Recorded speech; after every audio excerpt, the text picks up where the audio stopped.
A grand estate stands silent. The squirrel holds its acorn. Duchess Ella presents a squirrel in a cage to the black-haired boy Tezen, who finds the gift adorable. Tezen peers into the cage, realizing the true nature of the small creature before him. Duchess Ella confirms that the creature is a divine beast she retrieved from the temple. Tezen is amazed by the expensive gift, while Ella expresses her maternal pride and the squirrel remains silent. The squirrel stares ahead skeptical. Tezen celebrates the best gift ever from his mother, Ella, the parent of a minor villain. A grand birthday present appears. Shock strikes like sudden liking. The squirrel laments its absurd reincarnation into such a strange and unexpected role. Fearful of a grim future, the squirrel panics at the thought of ending up in a prison cell. The Highland family crest represents a renowned lineage led by the generation's most powerful magicians. Overwhelming magic causes immense suffering, making a divine beast the only being capable of calming such rampant energy. Duchess Ella rises, prepared to use the creature to bolster her family's reputation. Ella aims to prove that Tezen's magic is so vast it necessitates a divine beast's presence. The squirrel remains unimpressed, noting that the boy's magic is actually quite weak. Tezen is told to take the squirrel to his room, unaware a seal of ownership prevents any escape. Ella encourages the squirrel to move as it scurries across a hand. The squirrel decides to play along for now as Ella notes its apparent intelligence. Tezen ponders the creature while Ella asks if he finds something wrong with it. Tezen finds the creature's intelligence unsettling, prompting the squirrel to take offense at being called creepy. Ella reminds her son that this is no ordinary animal but a rare divine beast. Tezen continues to observe the squirrel while a vision of a girl flickers in the background. Tezen worries that if the beast transforms into a human, it might lose its ability to understand him. A mischievous glint appears in Tezen's eyes as he considers the prospect of humanization. Tezen delights at the idea of having another slave to command, horrifying the small creature. The squirrel is outraged by Tezen's immediate leap to slavery and his ignorance of its magical limits. Tezen demands the squirrel recognize his status while the creature frustratedly wishes its short arms could reach him. The prospect of seeing Tezen every day begins to drive the squirrel toward madness. A glimpse through the window. High in the western tower, the family's most powerful magician and true villain remains hidden. The squirrel realizes that the person in the tower might be the key to achieving human form. A servant informs Ella that someone has arrived from the mysterious tower. Ella inquires if anything has happened as the butler enters the room. The squirrel listens as the butler reports that the young master in the tower has collapsed again. Ella reacts with indifference to the news while the squirrel senses a significant opportunity. Coldly, Ella asks if the boy has finally died, shocking the eavesdropping squirrel. The butler clarifies the boy is only unconscious, and Tezen dismisses the squirrel with tired arms. The squirrel confirms its understanding and hops away as Tezen acknowledges the situation. Ella prepares to depart while the squirrel watches her, reflecting on her cold nature. The squirrel concludes that Ella is truly heartless for showing no concern for her adopted son. Worry sets in as the squirrel considers that the hidden boy's condition may be dire. A box holds various nuts. Tezen calls for his new servant while the squirrel wishes the boy in the tower had a meal. Tezen demands a performance, but the squirrel is fed up with being called a slave. The squirrel ignores the request, leading Tezen to assume it doesn't understand everything he says. Tezen contemplates training the beast, sending a wave of terror through the squirrel. The squirrel dreads the inevitable torment it will face based on Tezen's poor treatment of others. Tezen continues to pester the squirrel, who decides the best course of action is to avoid him entirely. Tezen looks at the squirrel with visible boredom and assumes that it is just a simple animal that only cares about eating and sleeping. Curled up and ignoring the boy, the squirrel dismissively thinks that it was actually once a human. Under the cover of night while Tezen sleeps, the squirrel packs a small bag and successfully navigates out of the room to begin its mission. Scaling the stone exterior of the estate, the squirrel wonders if being a small creature is actually a stroke of luck for this task. Reaching its destination, the squirrel stops on a stone ledge and confirms it has found the correct location. Through the glass of a tower window, the squirrel observes a black-haired boy kneeling on a bed in clear physical distress. The boy in the tower clutches his chest in agony, unaware that he is being watched as a subtle noise draws his attention. Startled from his pain, the boy looks up with wide, vibrant blue eyes. A sudden, sharp thud sounds as the squirrel makes its presence known on the windowsill. From inside the dimly lit room, the boy peers toward the window with confusion. Approaching the glass, the boy wonders aloud why a squirrel would be appearing at his high tower window. A rhythmic thump-thump sounds as the boy watches the small creature through the pane, feeling a sense of bewilderment. Noticing the squirrel's persistent movements, the boy asks if the creature wants him to open the window. Telling the creature to wait a moment, the boy reaches for the latch as the squirrel shivers in the cold night air. The boy quickly reaches out and grabs the small creature, causing the squirrel to panic at the sudden contact. Pulled inside with a quick motion, the squirrel is left wide-eyed and stunned by the boy's speed. Terrified by the proximity, the squirrel realizes it is far from being able to use magic or transform into a human form to defend itself. Holding the squirrel firmly, the boy leans over the ledge and looks down into the dark estate. The boy looks at the squirrel with deep concern and asks if the small animal is all right after being caught so suddenly. Lying in the boy's hand, the squirrel feels a wave of relief at still being alive despite the intense encounter. As it rests in the boy's palm, the squirrel detects a strange rippling sensation and wonders if it is feeling Johan's magic. The boy asks if the creature has any injuries, while the squirrel realizes it can feel a massive power from just a brief touch. Looking up at the boy, the squirrel feels sympathy for the immense pain he must endure from such wild, uncontrollable magic. The squirrel regains its footing on the boy's hand as the atmosphere between them begins to shift. A gentle, mystical glow begins to emanate from where the squirrel and the boy are touching. Watching the light with shock, the boy realizes that his turbulent magic is reacting to the creature's presence. A swirling aura of blue energy fills the room as the boy's rampant magic begins to stabilize. As the light fades and the pain recedes, the boy looks down at the squirrel with a newfound sense of clarity. Studying the creature closely, the boy identifies it as a divine beast, and the squirrel confirms his guess with a quick nod.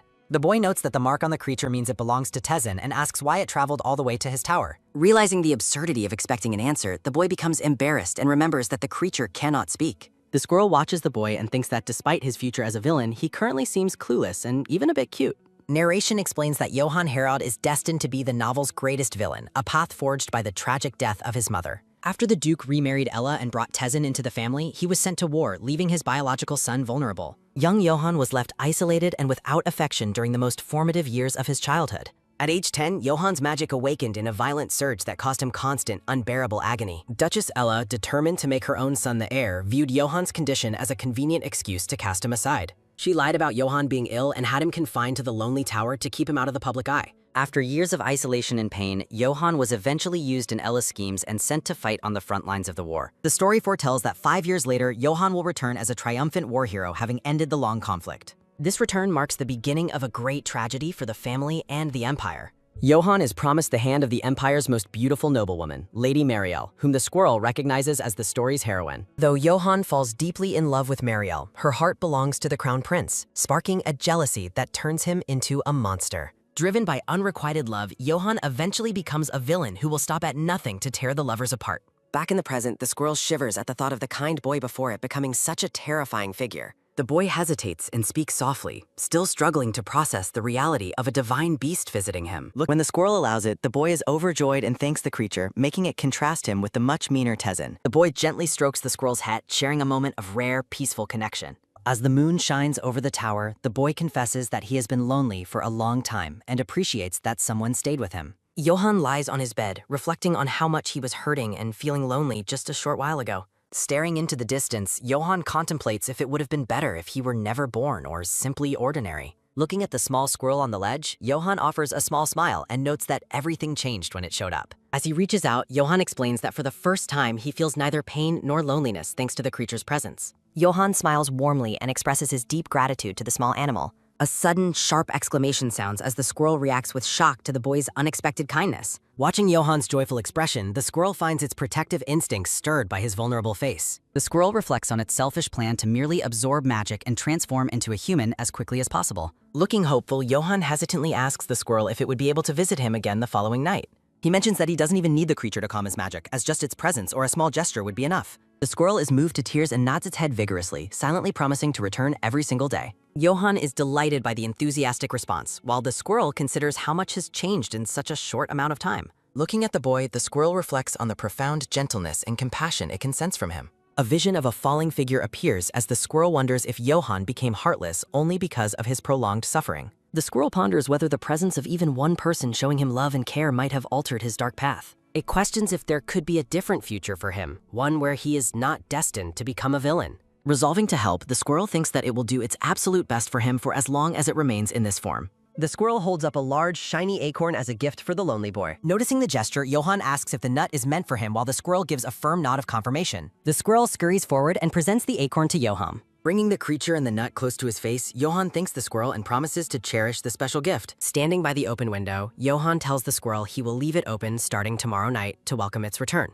Johann offers a gentle look and encourages the creature to visit whenever it wants. As it prepares to leave, the squirrel thinks affectionately about what an adorable thing the boy is and bids him goodnight. The squirrel departs into the night while Johann watches for a moment before pensively tapping his fingers on the windowsill. Alone in the dark room, Johann reflects on the intense physical agony he was enduring just a short time ago. Looking at the spot where the creature was, Johann wonders if he has just experienced the legendary calming power of a divine beast. Resting his chin on his hand, Johann realizes the beast belongs to Tezen and decides that he will take it for himself. Morning light illuminates the grand and sprawling estate grounds. Narration explains that divine beasts are often referred to with human-related titles because of their potential to take on human forms. Tezen reads aloud about animal gender terminology while the squirrel sleeps soundly on a plush red cushion. Focused on his book, Tezen notes that a divine beast's gender can be identified by the specific shape of its tail. Tezen suddenly reaches out and grabs the squirrel by its tail, announcing his intent to check its gender. Startled from its sleep by the rough contact, the squirrel panics and wonders why this is happening so abruptly. Tezen determines the creature is female while the squirrel screams in pain and demands to be released immediately. Tezen asks about the squirrel's age and eventual human appearance, which the creature responds to with indignant frustration. Letting go, Tezen remarks that having the beast in human form will make it much easier to force it to do his bidding. Tezen finds the creature's lack of understanding frustrating, while the squirrel vows to end their connection once it transforms. The squirrel plans to ask Johan to remove the ownership mark so it can leave the estate immediately. Remembering Johan's kind nature, the squirrel believes the boy will be much more reasonable than the cruel Tezen. The squirrel concludes that since it is helping Johan, the boy will surely grant its request to be free. Confidently eating its acorn, the squirrel believes everything will fall into place once it finally becomes human. A moment of sudden realization hits as the squirrel realizes it has no idea how to actually achieve a human transformation. Tears stream down its face as the squirrel laments its monotonous diet of nuts and wonders how much longer it can survive. The squirrel considers that continuing to absorb Johan's magic might eventually provide a clue on how to transform. Curled up and looking somber, the squirrel remains silent as it processes its difficult situation. The squirrel's desire to become human intensifies as it expresses a desperate need to get away from the mean Tezen. A hand holds the gifted acorn up against the starry night sky. Johan leans against the window frame, staring quietly at the small nut he received from his visitor. Looking at the acorn, Johan reflects on the mysterious squirrel that visited him. Staring out with expectant eyes, Johan wonders if his small visitor will return today. A quick tapping sound draws Johan's attention as he reflects on his past behavior. Turning toward the window, the boy hears a soft landing on the ledge. The orange squirrel pops up over the edge with an energetic burst. Landing with a soft cue, the creature settles onto the window frame before the boy. A bright, warm smile spreads across Johan's face. Johan offers a gentle greeting to the divine beast. Complimenting the creature's appearance, the boy welcomes it back for another visit. The squirrel watches with wide eyes as Johan reaches out his hand. Johan lifts the creature into his palm. Looking down fondly, Johan acknowledges how difficult the climb must have been. The boy encourages the creature to relax and find comfort in his realm. Johan offers his own bed as a resting place, leaving the creature deeply moved by his kindness. Jumping onto the pillow, the squirrel enthusiastically promises to provide excellent service in return. The squirrel insists that Johan lie down first, asserting that the patient's well-being is the top priority. Overwhelmed by the creature's sweetness, the boy agrees to rest. As they lie together on the bed, a soft humming of magic begins to fill the air. Looking at his small companion, Johan asks if it would like to hear something. The squirrel is struck by the sudden realization that it doesn't possess a name. Contrasting the boy's kindness with previous mistreatment, the creature grants Johan permission to speak. Johan prepares to offer a suggestion. The squirrel is absolutely horrified when the boy suggests the name Paul. Johan is visibly distressed by the creature's clear rejection of his choice. Looking dejected, the boy admits that he has exhausted all of his name ideas. The creature reacts with stunned disbelief at the boy's terrible naming sense. Deciding to be patient because of his cuteness, the squirrel demands better options next time as Johan promises to try. The squirrel notes that despite the stabilization, the boy's magic continues to flow without end. Resting beside the sleeping boy, the creature realizes it is absorbing much more power than before. Concerned about overdoing it, the squirrel decides to stop the absorption process for the night. Johan sleeps soundly and peacefully with the small creature tucked against him. Patting its head, the squirrel celebrates a successful night of managing the boy's magic. A sudden, strange sensation causes the squirrel to pause in confusion. As a bright light surges, the creature panics over the unexpected reaction. Long brown hair and a human hand appear as a transformation begins. The scene is overwhelmed by a shocking realization. Johan stares with heavy, half-closed eyes. Startled awake, the boy sits up with an expression of pure shock. A young girl with long brown hair and pink eyes stares back with wide, surprised eyes. Clutching a white sheet to her chest, the girl reveals a rose-shaped mark on her shoulder. Looking at the unexpected visitor, Johan asks for her identity. The girl remains speechless and flustered by the sudden change. Touching her own face, the girl is stunned to realize that she can finally speak. A sharp gasp escapes as she hears the sound of her own voice. The girl expresses amazement at her youthful voice and her small, delicate hands. She pulls the covers closer, realizing the awkwardness of the situation. Turning bright red, Johan urgently tells her to cover herself properly. The girl shyly offers her thanks to the blushing boy. Still hiding his face, Johan asks for an explanation regarding the strange turn of events. The girl explains that divine beasts possess the ability to take on human forms. With a soft cue, the girl shifts back into her small squirrel form amidst a swirl of magic. The squirrel tilts its head in confusion. Narration explains that divine beasts can transform into humans temporarily after absorbing significant mana. A text explains that a permanent transformation requires 50 days of steady mana absorption. Tezen warns that transforming into a human prematurely carries specific consequences. Tezen reads that any accumulated mana is lost if a premature transformation occurs. The squirrel screams at Tezen for failing to provide this critical information earlier. Frustrated, Tezen complains about the long duration required for a complete transformation. Tezen orders the creature to track the dates carefully for the next 50 days. Tezen advises the squirrel to keep absorbing mana even when feeling full to preserve it. The squirrel realizes it should have continued absorbing Johan's power the previous night. The squirrel feels confident about the process while Tezen remarks on how lucky it is. Boasting, Tezen claims the creature is fortunate to have a master capable of such magic. Gazing at its snacks, the squirrel resolves to absorb Johan's mana daily to become human. The squirrel decides to share this information with Johan to ensure his cooperation. Johan stares in silent surprise as the squirrel approaches him with a message. Holding the squirrel, Johan asks about the object it is carrying. Johan realizes the small creature has brought him a letter. Opening the folded paper, Johan recognizes it as a page torn from a book. Johan questions why the creature is giving him a page about divine beasts. The squirrel prepares to use body language to communicate its important message. Johan remains confused and asks if the creature is trying to tell him something. Johan asks for confirmation about its identity as a divine beast while it taps the desk.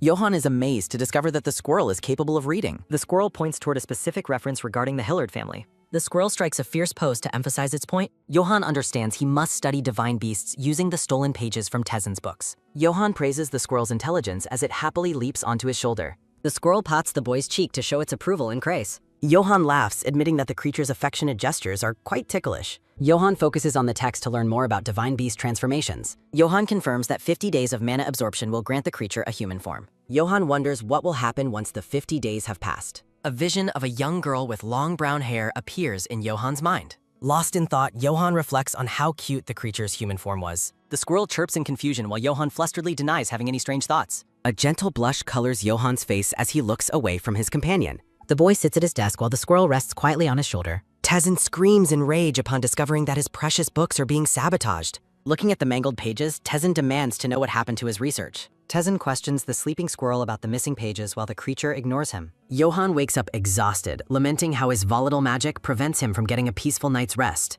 Tezen searches for the lost book page while the squirrel watches him with amusement. Curled up comfortably, the squirrel treats Tezen's constant complaining like relaxing background noise. Soft raindrops begin to tap rhythmically against the window pane. Johan notices the rain and wakes the sleeping squirrel to show it something. Johan promises to show the creature something fun while it questions his excitement. The squirrel assumes Johan's idea of fun won't be pleasant, but is soon surprised. Johan directs the squirrel's attention toward the estate garden during the downpour. A lone figure walks through the rain-soaked gardens as Johan explains the sight. Johan watches the rainy scene below while holding his small companion close. Rain lashes down on Johan as his forced treatment begins. Tezen laughs mockingly as a loud whoosh fills the air, asking the squirrel if the scene is entertaining. Smiling broadly, Tezen notes that the head doctor specifically recommended letting the sickly boy get soaked. In a mocking tone, Tezen claims the freezing rain is the perfect treatment for someone suffering from a fever. The squirrel is outraged, viewing the forced walk as an insane treatment for a child already in pain. Johan looks utterly miserable and pale as the heavy downpour drenching his clothes. Worried that Johan's condition will only worsen, the creature watches as Tezen gleefully offers to help. The squirrel realizes Tezen has no intention of helping and only wants to torment his brother. Fearful of the growing danger, the creature notes that Tezen's presence will only make the situation worse. With a sudden swift flick, the squirrel decides it must act immediately to intervene. The small creature frantically stuffs its mouth with seeds and nuts to prepare for its plan. Determined to succeed, the squirrel urges Johan to wait just a moment longer. Leaping through the air, the creature vowing to save its friend from the cruel treatment. A woman in a dark green dress walks past grand windows as the rain continues.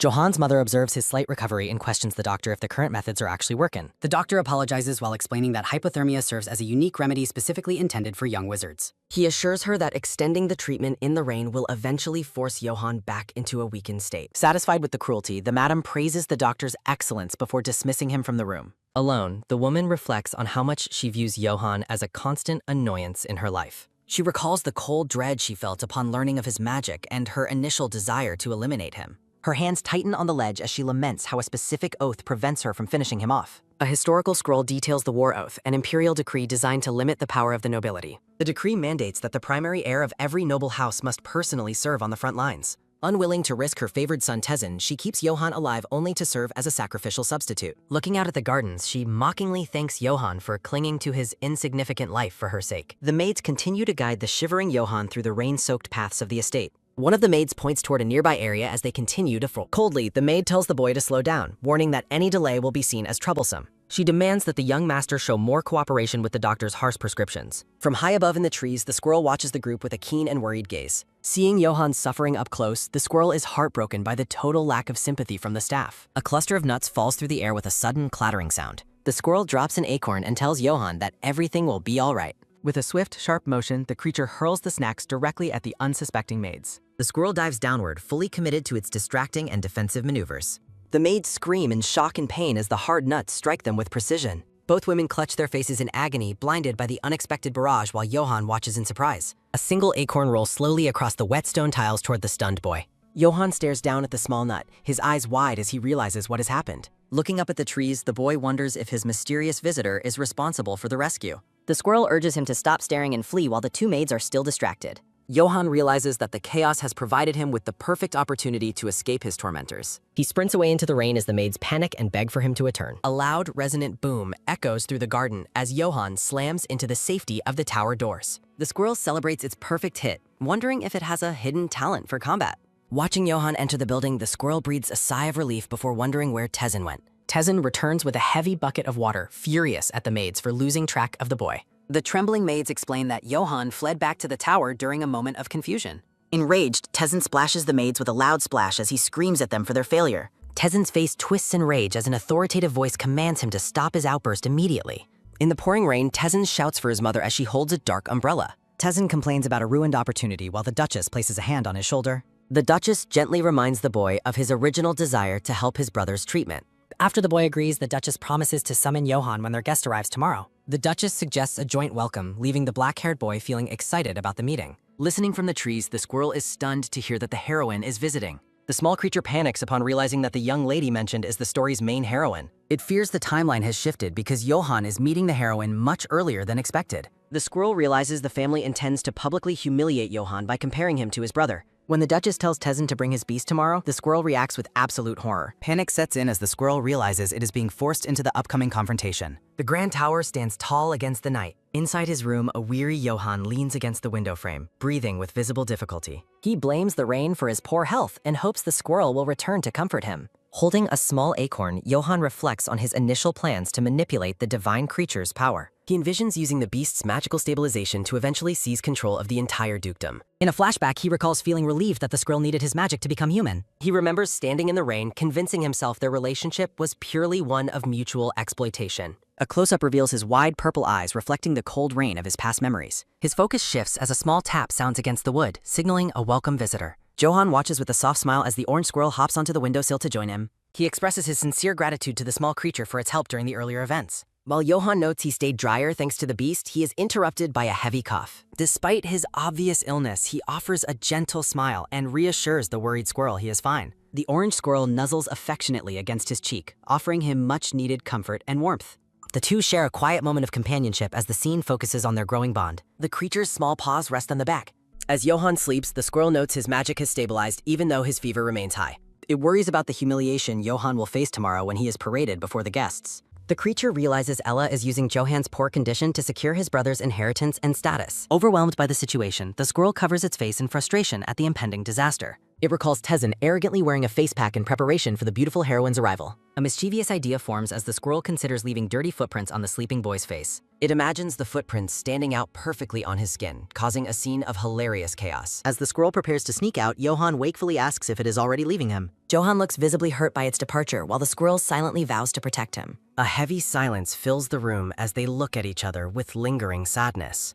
Realizing his loneliness, the squirrel turns back and hops toward the young master's waiting hands. A soft tap sounds as the squirrel asks Johan to open his palms for a surprise. The small creature rolls onto its back in his hands, presenting its belly for a rub. Johan stares down at the orange beast, momentarily confused by its sudden, vulnerable display of affection. The squirrel enthusiastically offers its stomach, and Johan realizes it wants a playful belly rub. He gently pokes the creature's soft fur, his expression softening as they share a lighthearted moment. The squirrel revels in the attention, finding the interaction just as refreshing and pleasant as Johan does. Looking at the beast, Johan admits a deep, secret wish to stay together with it forever. As a paper flutters away, a warning states that magicians become intensely possessive of their divine beasts. The narration explains that this obsession can grow until they cannot stand to see others nearby. The final warning notes that such magicians eventually become completely consumed by overwhelming jealousy. The grand estate stands under the morning sun. The squirrel looks exceptionally fluffy after being thoroughly scrubbed by the mansion's servants this morning. The squirrel narrows its eyes suspiciously. Tezin, dressed in a formal gray suit, asks his companion if they are ready to enter. Stepping into the grand room, Tezin offers a polite apology for his tardiness. Seated at the dining table, Tezin lies to the guests, claiming the divine beast was performing a soothing ritual for his headache. Disgusted by the blatant lie, the squirrel suddenly notices a strange bright light nearby.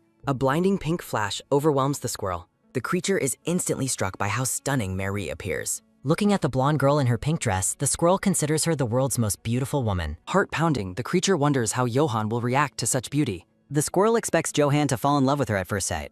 A moment of deep confusion follows. Johann gazes silently, wondering why Tezin is staring at him with such an intense look. The blue-haired boy remains puzzled as to why the girl is staring at him. Watching Tezin hold the squirrel, Mary exclaims in delight at seeing a divine beast. Clasping her hands in wonder, Mary notes how rare and difficult it is to find such creatures. The blonde woman remarks that possessing enough magical power to attract a divine beast is quite impressive. The woman in blue comments on Tezin's resemblance to Duke Highland, though Tezin modestly claims he still has much to learn. While the squirrel thinks Tezin would be a perfect con artist, Marie mentions how difficult life is without a beast's aid. Mary leans forward, asking for more information on how one actually calms a divine beast. Johann looks away, mentioning that he heard the process involves direct physical contact. Tezin demonstrates by potting the squirrel, causing it to grunt as Johann watches with wide eyes. Tezin explains that his beast specifically places its hand on his forehead, which infuriates the squirrel. As Tezin describes the relief of the pain fading, the squirrel notices the wine glass on the table beginning to vibrate. Johann's expression darkens just before the glass shatters into pieces on the floor. The dining room falls into silence.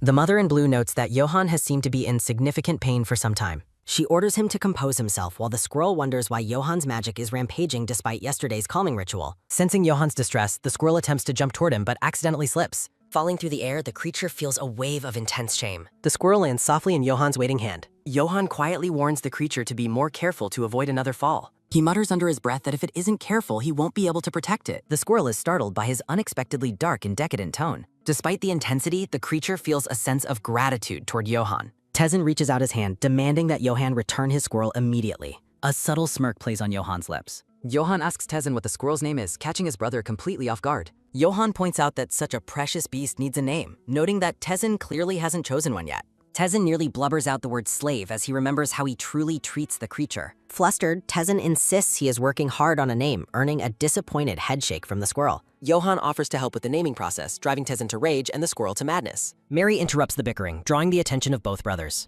She asks if she might be allowed to provide a name. Gushing over how adorable the creature is, Marie is filled with excitement. Tezin quickly agrees, claiming the squirrel would be honored to be named by her.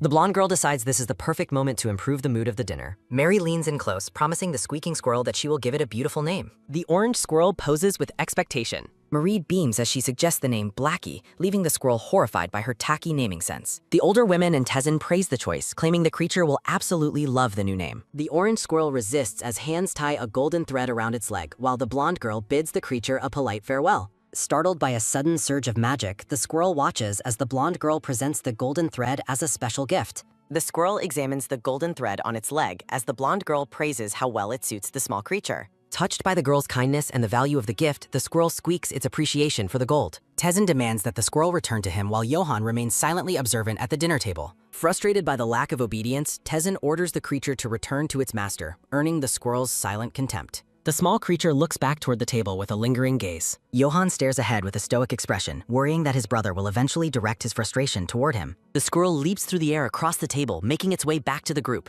Tezin praises the creature for being a good squirrel as he roughly pets its head. While Tezin boasts about his growing bond with the beast, Johann clenches his hand in silent frustration. Within a dim library, someone reflects on a suspicion they held regarding recent events. A man in formal white robes calls out to Rabina, expressing deep regret for ever parting with the divine beast. The man informs the red-haired woman that they must retrieve the squirrel from the Highland estate immediately. Rabina pauses her work, questioning the necessity of retrieving that specific divine squirrel. The man explains the creature's unique importance to their experiment, dismissing the idea of using any other beast as a substitute. A dark-clothed figure holds a small creature, confirming the target is currently with the Highland family. Narrative details warn that if the beast humanizes through high-level magic, it may recover suppressed memories of past experiments. The man dismisses these concerns, asserting that they conducted thorough checks before the beast's departure. He recalls handing the beast over to the Duchess, confident that the second son's lack of magic posed no risk of triggering a transformation. Rabina notes the sick eldest son is isolating, explaining the temple's strategy of selling beasts to low magic families to prevent humanization. Despite the logical safeguards, Rabina admits that a nagging sense of unease continues to bother her. She considers the slim possibility that the eldest son possesses significant magic and has made contact with the divine beast. Insisting on the scroll's vital role in their research, Rabina urges the man to bring it back as soon as possible.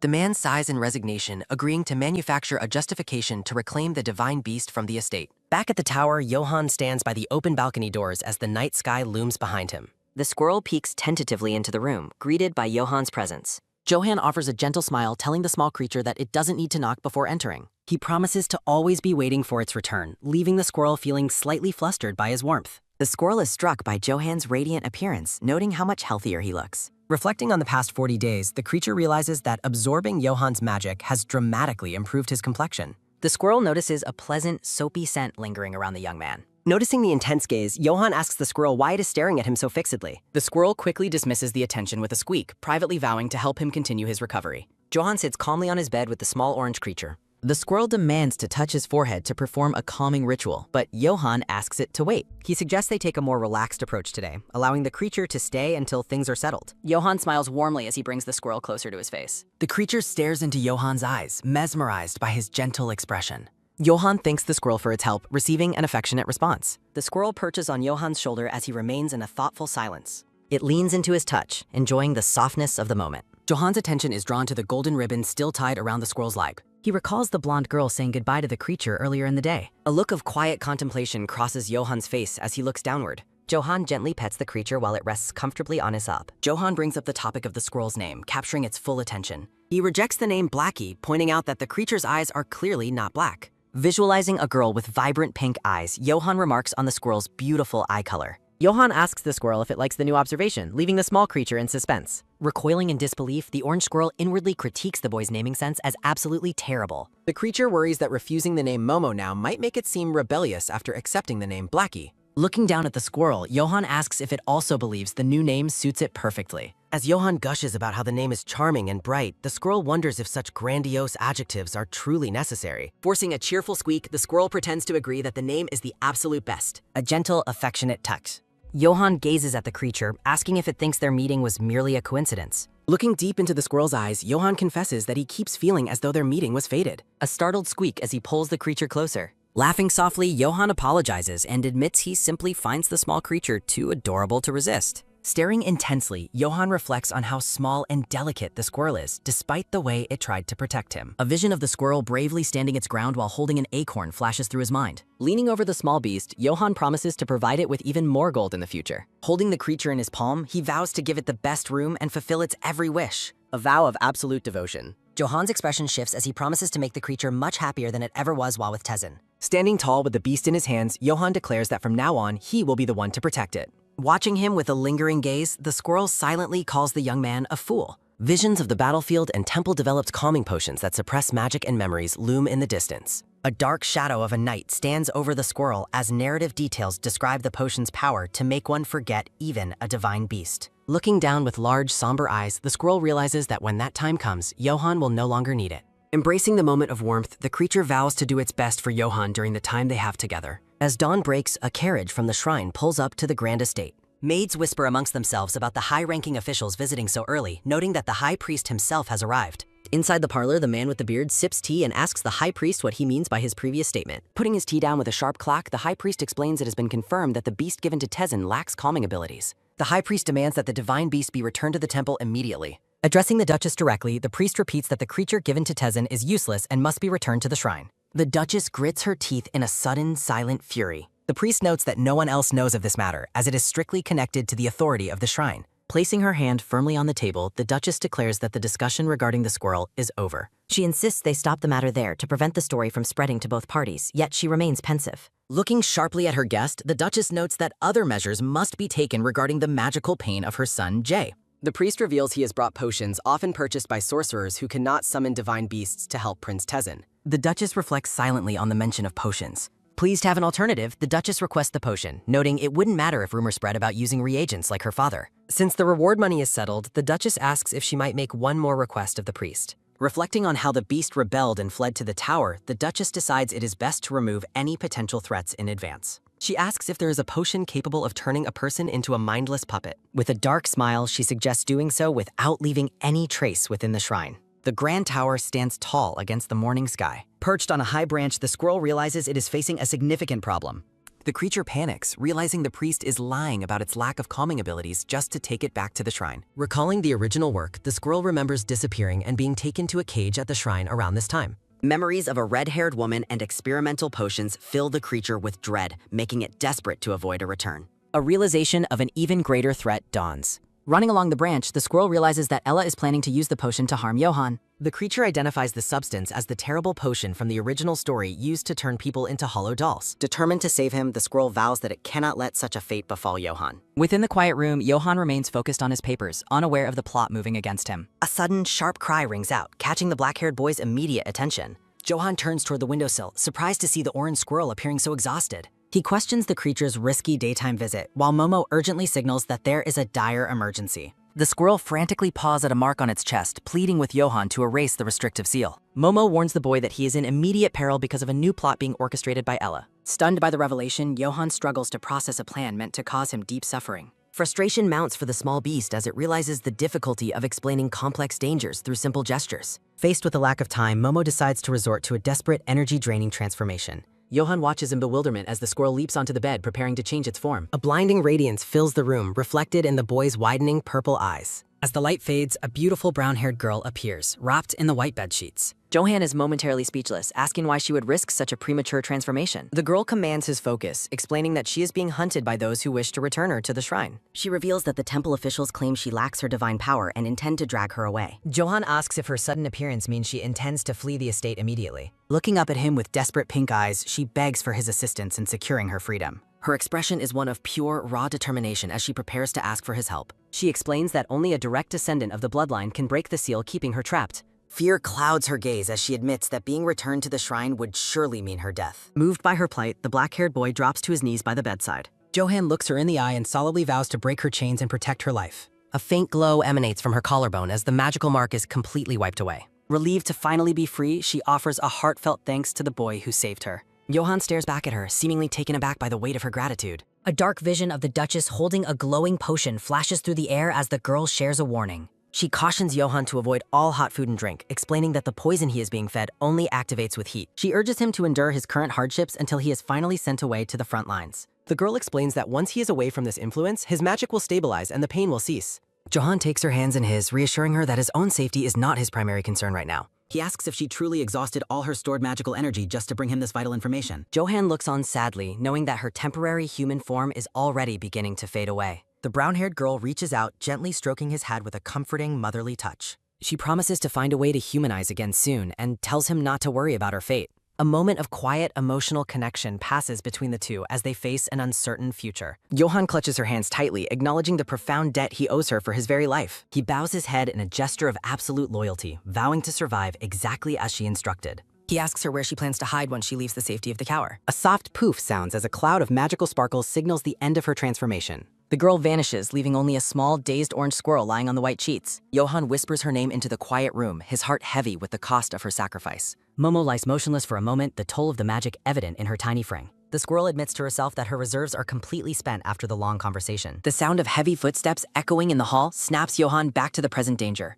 He tells the squirrel they must act fast and suggests she escape through the trees to avoid detection. Quickly and gently, Johann begins to tie a small thread around the creature's slender leg. He instructs Momo to wear the token carefully so he can find her again in the future. Johann explains that the golden thread will be his signal, and he invites her to return to him if she ever needs magic. Looking at her with newfound resolve, he promises to stand as her protector regardless of the cost. He tells her to flee while he prepares to create a chaotic distraction for the arriving guards. A final, lingering look is shared as Johann says goodbye to his small companion. The squirrel gazes affectionately at Johann, silently reassuring him that he is not the villain everyone believes him to be. Struck by the kindness in the young man's heart, the creature finds itself deeply moved by his true nature. Johann playfully teases the small beast about its sharp intuition, though his lighthearted comment only earns him a loud, indignant squeak. With a sudden, nimble spring, the orange squirrel leaps from the windowsill, leaving Johann to watch its departure with a somber expression. Perched on a high branch, the creature looks back one last time to bid Johann a silent farewell as it prepares to leave. Watching from the balcony, Johann reflects on the difficulty of letting the creature go, yet he remains confident that it will thrive on its own. The squirrel considers the short time they spent together a true blessing, having seen the real person behind the world's cruel labels. A final, heartfelt expression of gratitude echoes through the creature's thoughts as the grand tower looms in the distance. Johann stands alone at the open doors, a heavy silence filling the space where the small creature once rested. Accepting the reality of its absence, the young man stares at the empty room, feeling the weight of the squirrel's departure.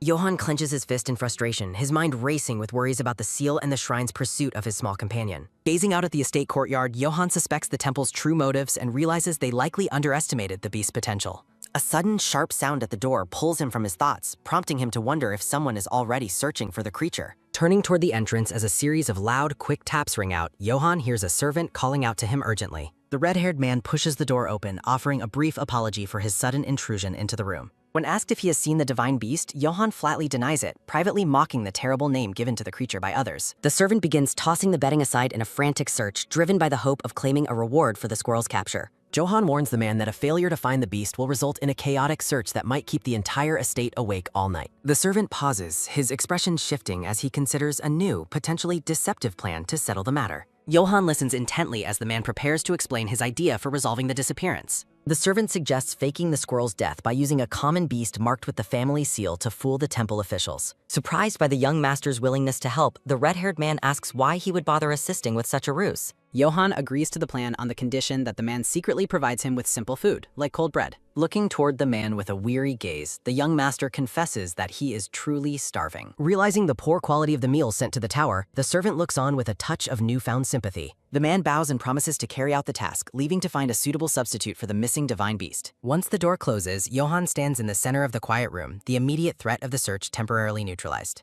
He reflects on how this deception will likely buy enough time to trick the temple scouts and protect the squirrel. A moment of quiet contemplation as he stands alone in his dimly lit quarters. A memory of the playful orange squirrel jumping on his pillow flashes through his mind, filling the room with a phantom warmth. Johann admits to himself that he nearly let his own loneliness cloud his judgment regarding the creature's freedom. A vision of a beautiful, brown-haired girl appears, representing the human form he almost selfishly kept bound to his side. Despite his deep longing for her company, he decides that her safety and survival must take priority over his own desires.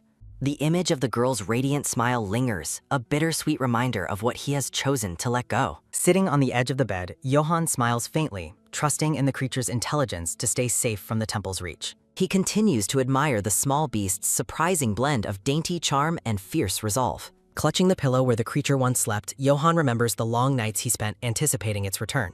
Now, as he hunches over in the quiet dark, he realizes those nights of companionship have come to an end. The moon hangs high over the sprawling estate, casting a cold, silver light across the silent gardens. Inside a separate wing, a pen scratches rhythmically against parchment as a blonde girl works late into the night. She sighs over a new request for aid, her face clouded with the stress of mounting administrative duties. Reviewing the territorial demands, she questions how such excessive amounts can be justified during these difficult times. The girl notes that while their finances are strained, she cannot simply ignore the needs of those stationed on the front lines. Paralyzed by the difficult choices before her, she wonders what the right course of action for the family should be. A series of unexpected, heavy taps against the glass startles her, causing her to jump in surprise. Panic sets in as she looks toward the window, realizing that someone or something is making noise on the second floor. Trembling slightly, she cautiously approaches the glass and demands to know who is outside. Her eyes widen in pure shock as she peers through the window and sees an unexpected visitor. A small orange squirrel sits on the ledge, looking in with a tired but determined expression.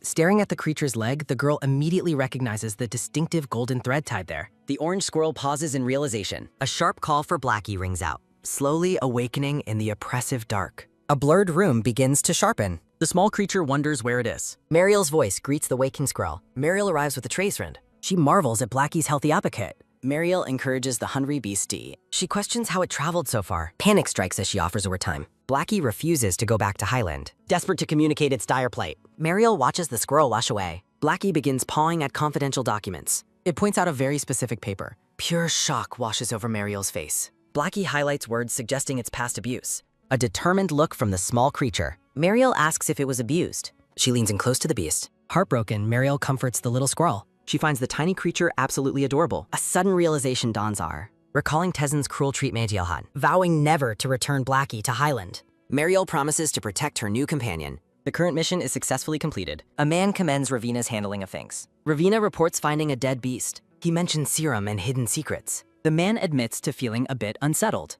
He dismisses the girl's lingering obsession. He insists beasts rarely want human forms. A final dismissal of the beast's potential. The squirrel strikes a confident pose. It notes the rapid accumulation of magic. Mariel possesses incredible magic like Johan's. Her massive magic is remarkably sable. Mariel calls out to her small friend. She greets the squirrel with a smile. Mariel admits the day was exhausting. Sadness clouds the blonde girl's expression. She explains a tax payment failure. Blackie questions the logic of the situation. Mariel cries over the difficult political news, narrating her kindness and lack of schemes. The downfall of the Modeste family photon. Blackie notes the girl's lavish lifestyle, vowing to stop people from exploiting her. The orange squirrel points toward the fireplace. It imagines manually chopping firewood. The small creature acts out exhaustion. Blackie rejects the idea of taxes. Mariel stares blankly at its antics. Muriel explains that the hot region doesn't need firewood taxes, while Blackie admires her intelligence. The squirrel nods in enthusiastic agreement. She affectionately nuzzles her small companion. Muriel asks if the squirrel would listen to her worries, and it eagerly agrees. Blackie promises to listen to everything to repay the favor of absorbing magic. She expresses deep gratitude for its presence. Muriel thanks Blackie before the seat. The Duchess weeps alone on her bed. She expresses deep regret over going to the temple on the day she lost her child. She laments how much her child would have grown if they were still alive. The infant's pink eyes stare blankly. The grand estate gleams under the sun. The squirrel relaxes peacefully in a tree. Kind servants offer it fresh acorns. Life at the mansion feels incredibly perfect. Distant sobbing catches the squirrel's attention. It wonders who is crying here about, looking through the window at the bughiss. A sudden look of firm determination. It identifies the mourning Duchess of Medest, recalling rumors of her fragile health. A creak sounds as it enters. The Duchess is startled by the sound. A small squirrel suddenly appeared before her. She wonders where the creature came from. Recognizing the beast, she asks if it is the squirrel Mariel has been raising. Blackie looks down at the bedsheets. She identifies the lock of brown hair as belonging to baby Eureka. The squirrel gazes at the lock. Blackie realizes the Duchess is referring to the loss of her second child. An official asks the Duchess if there is any news regarding her missing second daughter. Mariel calls out to her mother during a tense, somber dare. A black-haired woman remarks that Modeste family seems strangely prone to losing children. Muriel looks on while the narration notes she grew up well under the Duchess's care. The Duchess confirms that disappearances often target the second or third children in Modeste. The narrator explains Muriel was raised carefully within the manor's safety. She recounts the terrifying bandit attack that occurred during a trip for a baptism. The Duchess calls herself foolish for talking about her trauma to a small squirrel. Blackie desperately wants to comfort her. A brilliant idea strikes the squirrel. It lands on the bed with a fag. The squirrel coos at the Duchess, striking a cute pose to cheer her up. The Duchess asks if rubbing its belly will make her feel better, and Blackie confirms. She thanks the squirrel with a smile. A gentle hand strokes the squirrel's belly. Looking down with a soft smile, the Duchess asks the squirrel if it would mind visiting her room occasionally. She promises to fill a dish with sunflower seeds and acorns just for the little creature. The orange squirrel beams with pure happiness. The Duchess sits comfortably on her bed while holding her small companion. The grand estate stands bathed in golden light. Johann stands alone by the window in his hour. A voice informs him that it is time to depart, and he agrees to go. Johann leaves the room, reflecting on how he felt no emotion upon hearing news of his father's death. His purple eyes narrow with intense focus. He remembers Momo's warnings about the battlefield and the forced potion. He realizes that without Momo, he would never have known the truth behind the meals he was served. He knows he would have eventually lost himself to Ella's control. Johann decides to trust Momo and head to the battlefield as she suggested. He vows to eventually destroy both Heirat and the temple that threatens his friend. Standing tall in his armor, he announces his departure. Mariel reads the morning paper and learns that Lord Johann has safely reached the battlefield. She worries about him being sent to war with such a fragile body and notes he will remain in the rear. Blackie sits with an acorn, noting that Johann has finally left. The squirrel worries for his well-being despite believing the battlefield might be a safer environment for him. Mariel pets Blackie and notes that her mother's condition has improved significantly since the squirrel began visiting. While Mariel expresses her gratitude, the squirrel realizes she has gathered enough magic to return to her human form. She is excited to be human again, but worries that her transformation will startle Mariel. The squirrel suddenly bolts away from Mariel with a quick pat of her feet. Mariel is confused by the squirrel's sudden disappearance. A bright light shimmers in Mariel's pink eyes. Mariel gasps in shock at the sight. Clinging to a curtain for cover, Eureka promises to explain everything to her. The door creaks as the Duchess enters, asking to speak with Mariel for a moment. A heavy thud sounds as the Duchess is frozen in absolute shock. Eureka looks back with wide, fearful eyes. The Duchess screams out Eureka's name in disbelief. She exclaims that Eureka has finally returned, while Mariel calls out to her in concern. The Duchess believes the gods have answered her prayers, and Mariel begs her to stay calm. The Duchess begins to thank the Divine One for the child's return before her strength fails and she collapses, causing Mariel to scream out. Mariel frantically calls for anyone outside to help because her mother has fainted. Still hiding behind the curtain, Eureka panics. She cries as she realizes her transformation did not go as planned. Later, Eureka and Mariel sit across from each other in silence. A quiet knock sounds at the door. Dr. Brown, the personal physician, enters and reports that the Duchess has finally fallen asleep. He informs Mariel that she should wake up within a few hours. The doctor explains that seeing someone who resembled the person she longed for caused a moment of mental confusion. Eureka sits with her head bowed, listening quietly. Dr. Brown expresses his concern about what will happen once the madam wakes up. He warns that if Eureka is not there, the Duchess might think she has lost her daughter again, which could worsen her health. The physician suggests that it would be best for Eureka to stay at the mansion to ensure the Duchess's stability. The doctor bids them farewell in Nice. Mariel slumps into her seat with a heavy, exhausted sigh. Eureka attempts to speak as Mariel looks up on her. Mariel apologizes for startling her pink-eyed companion. Mariel explains the physical similarities between her sister and Eureka, which caused their mother's confusion. Eureka insists she should be the one to apologize for the surprise. Muriel offers a warm, comforting smile. Mariel reveals she studied divine beasts, leaving Eureka impressed by her knowledge. Mariel asks where Eureka found enough magic to sustain a human form for so long.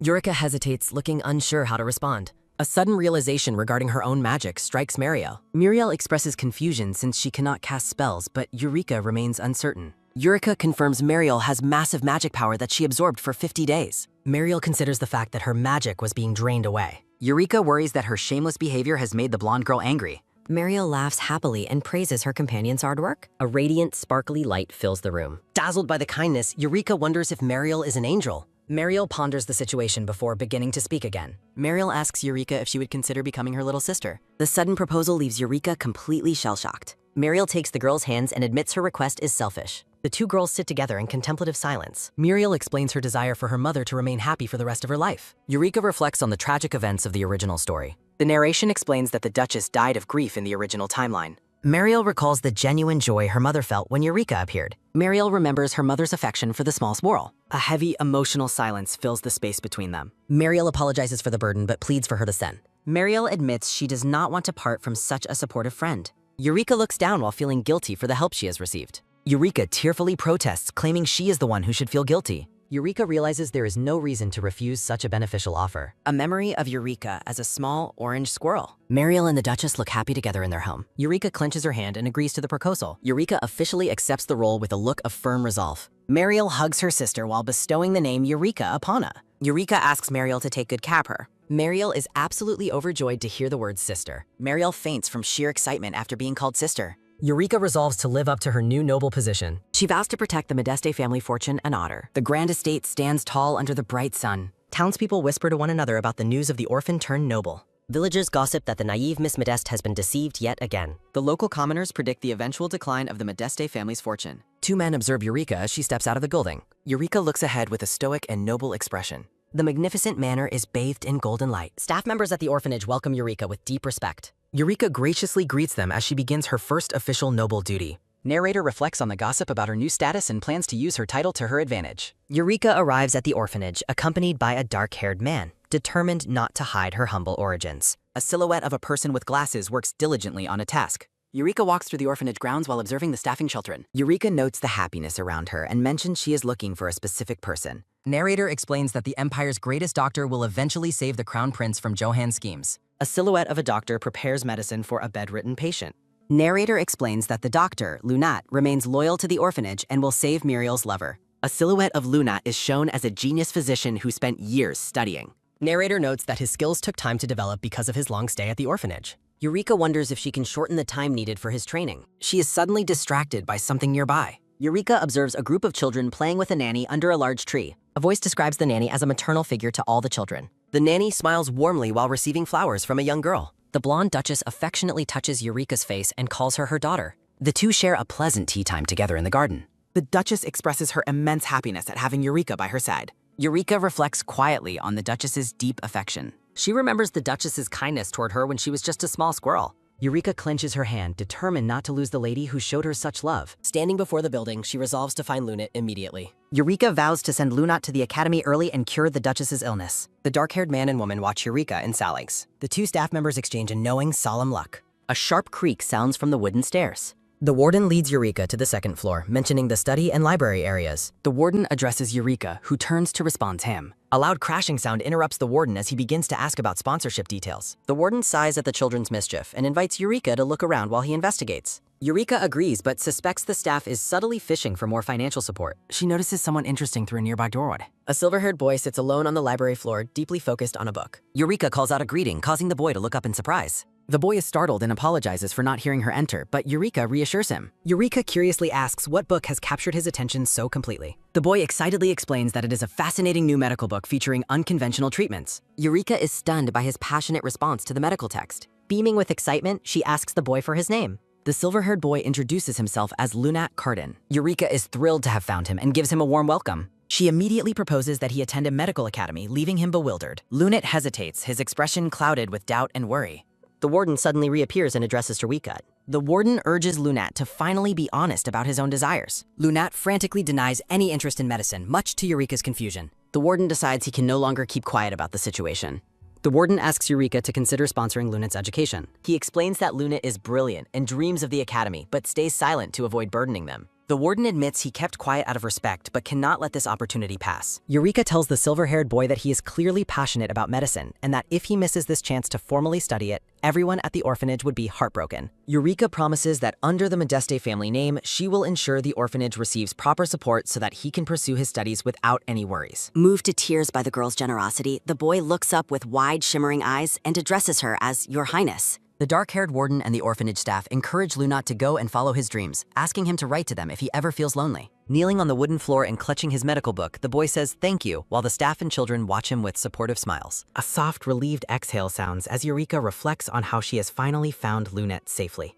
Eureka sits at her desk and thinks that now all that remains is organizing the sponsorship lists for the orphanage before reporting everything to her sister tomorrow. A happy pew escapes her as Eureka finishes her tasks for the day and decides it is finally time to get some rest. Eureka thinks to herself that back when she was a divine beast, she used to prepare to meet Johann around this time every single day. A dark-haired boy with deep purple eyes stands alone in a golden forest as Eureka wonders how he is doing now. The scene shifts to a quiet campsite at sunset where a voice asks, "Sir, what are you doing?" Johann puts a finger to his lips and hushes his companion while another man in the background asks if he intends to eat dinner. The blonde soldier looks at Johann with an expression of pure confusion. A close-up shows a small pile of peanuts resting on a burlap sack atop a large rock. The men recall that Johann is always out gathering acorns or peanuts, and other soldiers excitedly offer him their own collection of nuts. The man wonders why Johann is leaving his carefully gathered food by the base of a tree as a small orange tail flickers among the leaves. Johann and the blonde man both let out a small gasp as they look toward the rock. A small orange squirrel sits on the rock, happily munching on the peanuts while the men ask in surprise if it is a square. The blonde man laughs heartily and remarks that the squirrel must be hungry because it is eating quite well. Johann watches the squirrel with an incredibly gentle smile, though his companion thinks to himself that he can't get used to that face no matter how often he sees it. Johann mentions that the evening meals are being distributed and tells the blind man to head back, to which the soldier agrees to leave immediately. As he watches the squirrel, Johann softly whispers the name Moma. A transparent memory of a small squirrel holding a large acorn appears alongside the real one. Johann reflects on how whenever the sunset settles, he is reminded of the time he spent with his small companion. Looking up at the warm sky, Johann remembers that the sunset was always the time he waited for Momo to come running to him under the cover of night. A soft rustling sound follows Johann as he stands in the grass and thinks about how much he misses Momo. Johann resolves that once the war has ended and he finds her again, he will fulfill his promise to turn her into a human. Johann thinks that as a human, she will have no place to go or family to return to, so the only one she will have is him. A vision appears of Johann and a brown-haired woman in an elegant pink dress standing together as the narrator calls them each other's one and only family. A magnificent carriage travels along a road through a lush, sparkling forest under a bright sun. Renat sits inside the carriage wearing formal blue clothes, looking extremely nervous as a quick thump-thump sounds from his chest. Eureka asks if he is truly that excited about attending the academy, and Renat replies that it is all thanks to her. Renat excitedly tells Eureka not to worry about the Duchess's illness because he will study hard to ensure she recovers, while Eureka calls him Renat and says she is counting on him. Renat expresses his gratitude for her help with the orphanage and mentions that everyone is thrilled about the increased donations and the new library being built. Eureka thinks to herself that the success is actually thanks to Mariel reading the inspection report and taking decisive action. Eureka informs Renat that the Modeste family will handle any further support he needs so that he can focus entirely on his studies. Renat cries out in joy and asks if she is an angel, while Eureka thinks that handling the groundwork while letting Mariel take the credit is her best strategy. Eureka's pink eyes glow with a sharp intensity as she reflects on the fact that Mariel needs to have power. A A silhouette depicts a man kneeling to propose to an elegant woman in a grand gown. Mariel stands confidently in a blue dress as the narration asks if she should be someone who relies solely on love. Renat calls out to Eureka while she offers him a warm and reassuring smile. Renat asks if she plans to drop him off at the academy and leave immediately, worried that they will be parting ways as soon as they arrive. Eureka explains that it is almost Mariel's birthday and she must return for the celebration because all the relatives will be gathering.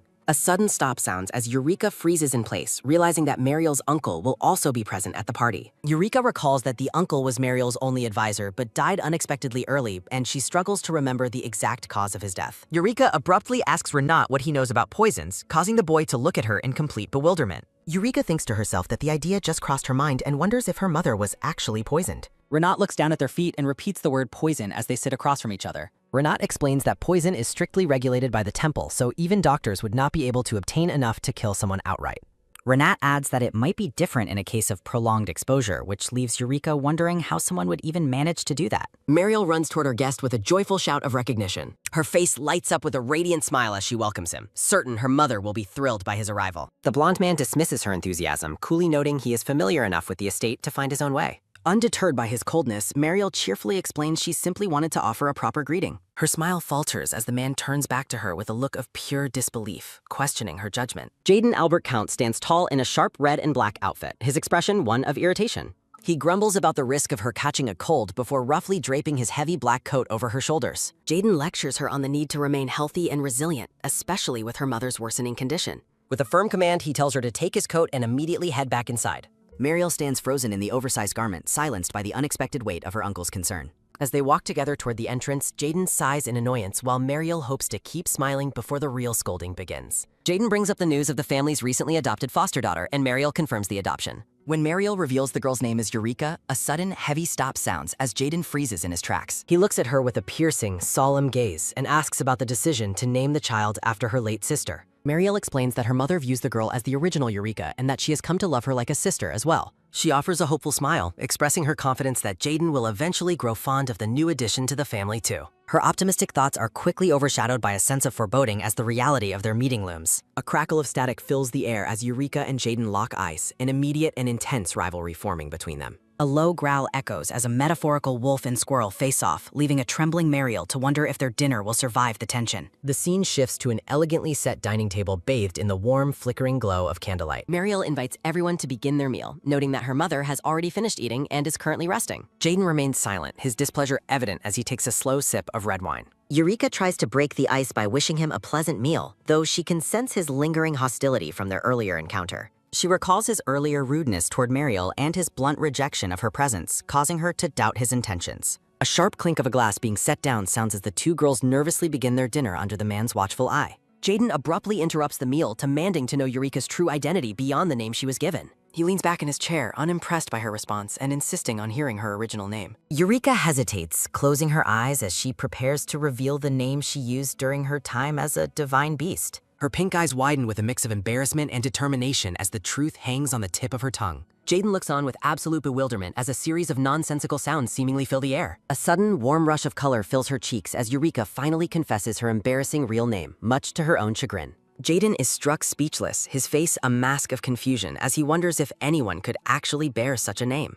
Eureka secretly reflects on the fact that her name makes perfect sense given that she is not actually a human being. Shifting his focus, Jaden resumes his criticism of Mariel, accusing her of wasting time on hopeless endeavors. He scolds her for failing to manage the household properly and for making the dangerous decision to grant soldiers to the borderlands. Jaden continues his stern lecture, questioning her judgment in making such critical military and jurisdictional concessions. Mariel defends her actions, explaining that the nearby battles left her with no choice but to grant permission for the troops. She adds that the decision was not made without strategy, as she negotiated specific conditions in exchange for the soldiers. A panel displays cotton and millet as Mariel explains her plan to raise tax rates and shift the tax burden away from cotton. She details how tightening the food supply will naturally force a reduction in troop numbers once the immediate threat of war has passed. Jaden is stunned by the depth of her political insight, his previous irritation replaced by a sense of shock. He stares at her in awe, confessing that for a moment he felt as though his late brother had returned to lead the family. Jaden asks if she has sought out a new mentor to guide her thinking, but Mariel simply laughs off the suggestion. With a warm and proud expression, Mariel credits Eureka as the one who has been providing her with such invaluable advice. Jaden's gaze lingers on Eureka, clearly impressed by the young girl's remarkable intelligence and strategic mind. He reflects quietly on the child, trying to process the significant impact she has already had on his niece. Jaden's expression softens as he clears his throat, acknowledging the bond is shared. Mariel beams with joy, feeling validated by her uncle's change in heart and his recognition of Eureka as part of the family. Jaden watches Mariel with a complex look, noting how the entire household seems to act as if the original Eureka has returned. He is overcome with a profound realization about his niece's growth and the girl who stands by her side. Sienna's hopeful words about the real Eureka's return are interrupted by a door opening. Jaden and the girls are startled as a loud thump sounds from the door. Sienna enters the dining room, greeting Mariel and Eureka during their meal with Jaden. The Duchess asks Eureka about her day, and the child reassures her of her safety. Sienna laments that her worsening condition keeps her from spending more time with them. Muriel cheerily proposes a future group trip together to lift her mother's spirits. Jaden watches the family's warm interaction with a pensive and serious expression. A radiant vision depicts the three women standing together in a moment of peace. The table falls quiet after Mariel leaves to escort her mother back home. Eureka finds the silent atmosphere with the watchful Count to be quite suffocating. Jaden breaks the silence with a surprising and formal apology for his earlier attitude. He admits his previous behavior was immature and regrets potentially hurting Eureka's feelings. The Count prepares to speak plainly about the Modeste family's serious internal crisis. Narrative text emphasizes the dire and urgent situation currently facing the household. The Duke remains missing while Mariel continues to lead without an official title. Jaden worries that Mariel's clumsy inexperience makes her vulnerable to lurking enemies. He clenches his fist while contemplating the potential dangers facing the family's future. He warns Eureka that Mariel's downfall would leave her dangerously exposed and alone. Eureka is stunned by the weight of the Count's grim and honest warning. She reflects that beneath his harsh words, the Count is genuinely worried about them. Eureka recognizes that Jaden is actually a good person who truly cares for her. She politely thanks the Count for his concern and acknowledges the weight of his worries. A symbolic bird crest appears as Eureka begins to state her own position. Eureka clarifies that holding a high social title is not important to her. She passionately declares her love for Mariel and Sienna with a loud, determined shout. Jaden is taken aback by the child's sudden and intense outburst of affection. Eureka hopes for Sienna's recovery so they can remain a family. The Count listens as she explains how precious they have become to her. Eureka blushes with embarrassment after expressing her heart so openly in front of him. Jaden smiles gently, crediting Mariel's improvement to the child's presence by her side. Eureka is struck speechless by the Count's rare and soft-spoken display of kindness. An embarrassed Jaden quickly retracts his words with a flustered and awkward apology. Eureka resolves that she will not let the Count meet his fated early death. She determines to put Renat's plan into action immediately to change the future. Carrying a small basket, Eureka ponders the mystery of the Count's potential poisoner. She interprets Jaden's rough scolding as a hidden sign of his concern for her health. Eureka stands before the Count's door, ready to begin her secret mission. Jaden is surprised to see Eureka suddenly appearing in his workspace late at night. A cheerful Eureka enters with a basket, intent on checking the Count's health. Jaden is bewildered by the sudden and late delivery of a midnight sandwich. Eureka energetically sets out the meal as a sharp clack sounds against the table. A close-up of the appetizing and fresh sandwiches she brought for the Count. She reveals she made them herself, leaving the Count stunned and impressed. Jaden relents to her persistence as a celebratory success rings out in her heart. Jaden asks if his earlier grim warnings were what made her feel uneasy. The Count finds the food delicious while Eureka maintains her silent, watchful prayer. Eureka asks about assassination attempts, which the Count dismisses as unlikely and illogical. Jaden looks on as Eureka begins to ask a puzzling and deeper question. He mentions his chronically ill goddaughter, Salie Linished, whose health is failing. Eureka is horrified to recognize the name of a notorious villainess from the story. Narrative text describes Salie as a villainess driven by jealousy to torment Mariel. An old book illustrates Salie's deceitful nature, pretending kindness while secretly plotting. The tragic split between the Crown Prince and Mariel is depicted as a direct result of Salie's schemes. Eureka questions the blonde Count about his goddaughter's health, wondering if she truly requires lifelong treatment. Jaden confirms the girl's incurable condition with a heavy heart, expressing his deep worry for her future. While the Count eats his sandwich, Eureka reflects on the suspicious nature of such a convenient illness. Narrative text suggests that Mariel was actually the one considered weak and vulnerable. A hand tops the table as narration reveals Salie's vast expenditures used to undermine Mariel's position. Eureka grows suspicious of Salie's mysterious financial backing despite her humble origins. Jaden looks visibly unsettled as he begins to question the true source of his goddaughter's funding. A determined smile crosses Eureka's face as she realizes she can solve two problems at once. Later that night, the Count sits alone in his grand, dimly lit bedchamber. He touches his torso with a frown, noting an uncomfortable feeling of bloating after his meal. He recalls Eureka's persistent efforts to feed him, wondering if he's simply overindulged.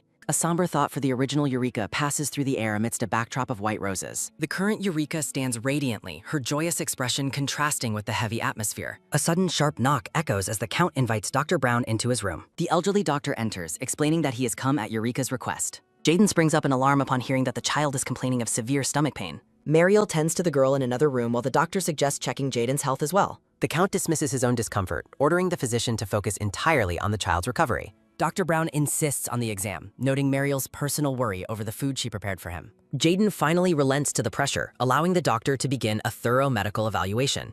A soft clack sounds as the doctor opens his case filled with various medicinal tinctures. The physician takes the Count's pulse, reflecting on the chaotic nature of the night's events. Jaden remains skeptical of the need for an exam, convinced his issues are merely digestive. His eyes widen in shock as a sudden, grim realization begins to dawn on him. Dr. Brown looks horrified as he delivers a grave warning about the Count's actual condition. Dark vertical lines emphasize the doctor's claim that Jaden has been suffering for a long time. The room falls into a stunned silence as the doctor reveals Jaden has been systematically poisoned. Disbelief hangs in the air as the Count struggles to process the terrifying news. A desperate cry against such cruelty echoes through the narrative. The scene shifts to the serene exterior of a glass conservatory nestled among the trees. Mariel is outraged, realizing that even the family doctor was complicit in faking Sela's illness. Eureka listens intently as Mariel confirms that Sela Linisht has been perfectly healthy all along. A dark flashback reveals Sela's plot to manipulate the Count and steal the family fortune through poison. Eureka reflects on the narrow escape, wondering what fate would have befallen her uncle otherwise. Narrative text expresses relief that the truth came to light despite the pain of past losses. Eureka silently thanks Renat for the vital information that allowed her to act. The text explains the lethal nature of the slow-acting poison as it builds up in the body. A younger Dr. Brown explains that the toxin is specifically designed to bypass standard medical checkups. The rare and expensive nature of the substance suggests a highly calculated and wealthy conspirator. In a past meeting, Eureka asks the doctor for a way to expose the hidden poison. He reveals that a specific southern plant will trigger a detectable reaction in any poisoned individual. Back in the present, Eureka smiles into her tea, glad she hid the plant in Jaden's sandwich. Mariel checks on her, and Eureka sheepishly admits that her own stomach pain was just a clever ruse. Mariel shares a warm smile, mentioning that her uncle's recent letter was full of concern for Eureka. The blonde woman happily announces that Jaden is returning to the capital specifically to thank the child. Eureka is puzzled when Mariel adds that the Count has a special destination in mind for them. A single candle flickers within a shadowy corridor, marking the start of a new chapter. The blonde Count walks down the hallway. Eureka follows Jaden down the dark stairs, wondering where he could be leading her at this hour. Jaden warns the child about the dim light, and she cautiously agrees to be careful. Eureka stares in surprise as they arrive. Jaden reveals that this gallery is where the portraits of the Modeste Duke family heads are kept. He introduces a grand portrait of the current head of the family, Oscar Modeste. Eureka and the Count stand together before the large, ornate painting. Jaden explains that Oscar is Mariel's father who tragically disappeared during the war. Eureka is struck by the Duke's powerful and commanding aura. Looking at the many warriors on the wall, she realizes the family's legendary military history is real. The Count confesses that he deeply admired his brother-in-law and followed him like a real brother. He admits that he habitually visits this room whenever something significant happens in his life. Facing the portrait, Jaden vows that he will never forget the kindness Eureka has shown him. He bluntly states that he would have surely died of poisoning if not for her intervention. Flustered, Eureka tries to wave his gratitude away as nothing more than a lucky coincidence. Jaden recalls his past role as her escort when she was taken to the temple for baptism. He remembers his sister's strong refusal to allow the baby to be baptized. Despite his sister's insistence on keeping her at home, he had insisted on taking the baby out.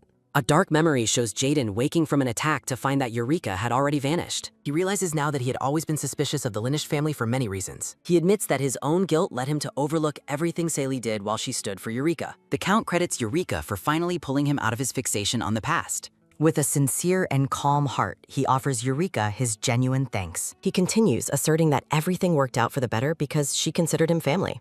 Jaden resolves to stop repeating his old mistakes and do his best for the child standing before him. He asks to get along well, feeling relieved to have such a clever ally by his side. Eureka beams with a radiant smile. Jaden looks on with a steady gaze. Eureka addresses him as Uncle, catching the blonde man completely by surprise. He demands she call him Uncle forever, finding the formal title, Count, too cold for a nephew.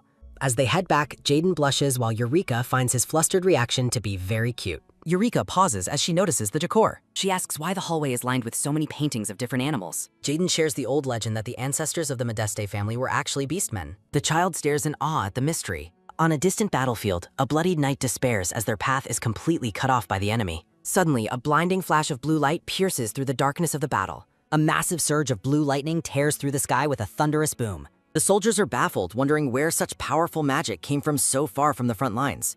Prince Hired appears, his silver armor covered in blood as he wields devastating lightning magic. Though successful, the exhausted prince reflects that he only used the magic because they were facing certain death. Hired coughs from the strain, explaining that his magic is now too disrupted to be used again. He orders his men to retreat and regroup while the third unit handles the final cleanup. A knight hesitantly asks if they should avoid disturbing the wild beasts in the area.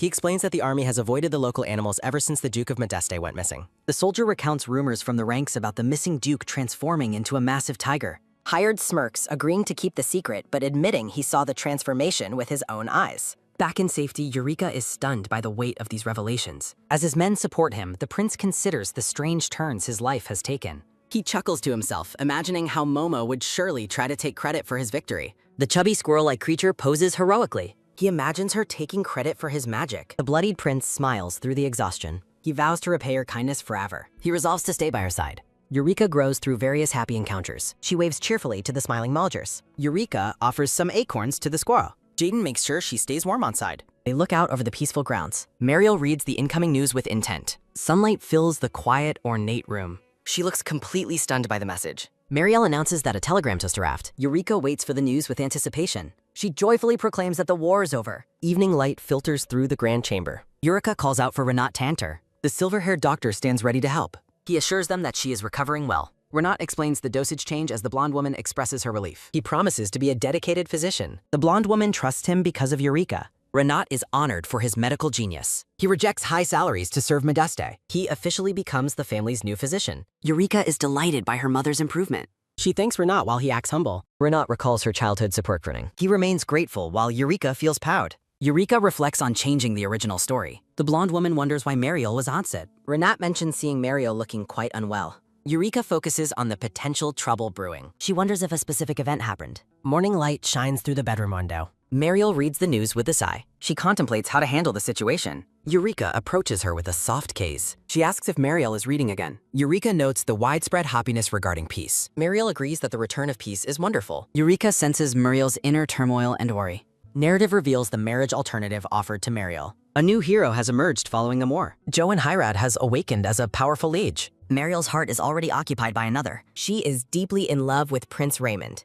Eureka empathizes with her sister's difficult conflict. She notices Mariel's persistent and heavy sign. Eureka asks if Mariel's distress stems from her impending marriage to the war hero. Mariel admits Eureka is right after the child claims to see the truth written on her face. Mariel reflects on her duty and her long struggle to suppress feelings for Prince Raymond. The blonde woman laments that her secret emotions only cause a burden for those around her. She confesses to feeling pathetic for being unable to celebrate peace due to her personal despair. Mariel apologizes for her heavy mood, but Eureka offers her complete and warm understanding. Eureka recognizes Johann as no villain, yet understands Mariel cannot love him. The narrative emphasizes the tragedy of Mariel being forced into a marriage with someone she doesn't love. Visions of a somber wedding highlight the pain of burying one's true love for the sake of duty. Eureka resolves to change the tragic fate of her sister, Johann, and the crown prince. Determined pink eyes signal Eureka's resolve to find a better path. Mariel weeps in silence over her impossible situation. A brief memory of past happiness in the fields flashes through her mind. Fireworks burst over the city while a celebratory pop sounds through the air. Jubilant citizens cheer for the war hero who brought peace to Beland.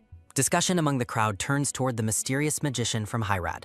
An official notice features a portrait of the dark-haired war hero in armor. Villagers clarify that the hero is the first prince, not his younger brother Tezin. Rumors describe the hero as a terrifying mage with a murderous gaze that people avoid. Other rumors paint a different picture of an incredibly handsome and young future duke. He is hailed by some as a beautiful young hero. The public eagerly awaits his return to the city. Johanhirad rides his horse through the massive stone castle gates. A knight informs Johann that the time for the royal procession has finally arrived. The dark-haired hero calmly acknowledges the command as they prepare to move. Orders are given for all troops to begin their grand march into the capital city. Johann rides toward the bright exit of the castle. The city erupts in cheers as the triumphant army proceeds down the main street. Curious onlookers catch their first glimpse of the celebrated man as he passes. Johanhirad appears in full silver armor, looking every bit the legendary war hero. A young boy with a squirrel on his shoulder watches the procession in awe. The child finds the passing hero to be incredibly cool. Johann notices the child and uses a small playful flash of magic. A magical acorn appears in the boy's hands, leaving him completely stunned. A nearby soldier laughs, explaining the acorn is a personal gift from the hero himself. The soldier reveals that Johann took special care of squirrels and their habitats throughout the war. Johann looks back at the crowd with a gentle, violet-eyed gaze. He keeps a simple acorn in his armored palm as a reminder. The hero continues his steady march forward toward the palace. Back in the manor, Eureka prepares to share a new plan with her sister. Eureka boldly suggests they work together to stop Mariel's marriage to the hero. Muriel worries about the Emperor's contract, but Eureka acknowledges the military service exemptions. Eureka points a finger as she hits on the perfect solution to their problem.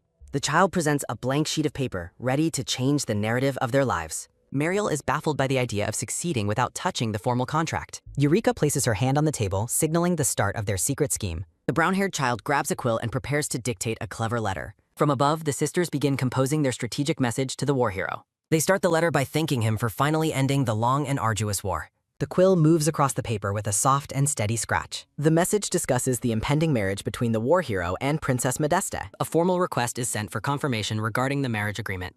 A hand holding a jeweled quill pauses over the parchment paper. Mariel questions the awkward phrasing of her own name in the draft. Eureka explains that the wording is meant to detach Mariel from the town. Eureka suggests that the title of Princess Modeste now applies to more than one person. Mariel realizes with shock that Eureka intends to take her place in the contract. Mariel protests the perceived sacrifice, but Eureka remains firm and calm. The brown-haired girl gazes out with a look of quiet resolve.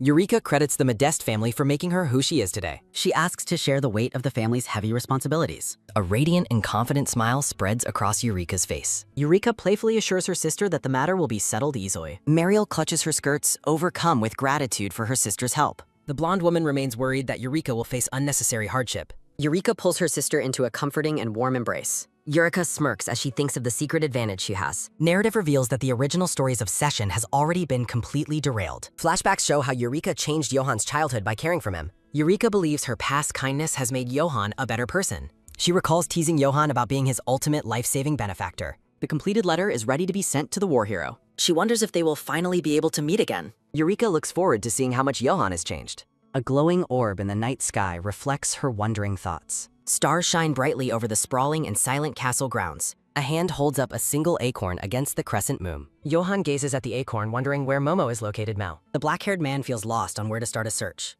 A blue-haired man enters the room to address Johan. He reports that the Duchess and Prince Tezen are now imprisoned. The assistant presents a new letter that just arrived from Modeste. Johan accepts the envelope, his expression turning cold and sharp. A sharp rip sounds as Johan angrily crumples the paper in his fist. He scoffs at the very idea of a marriage proposal.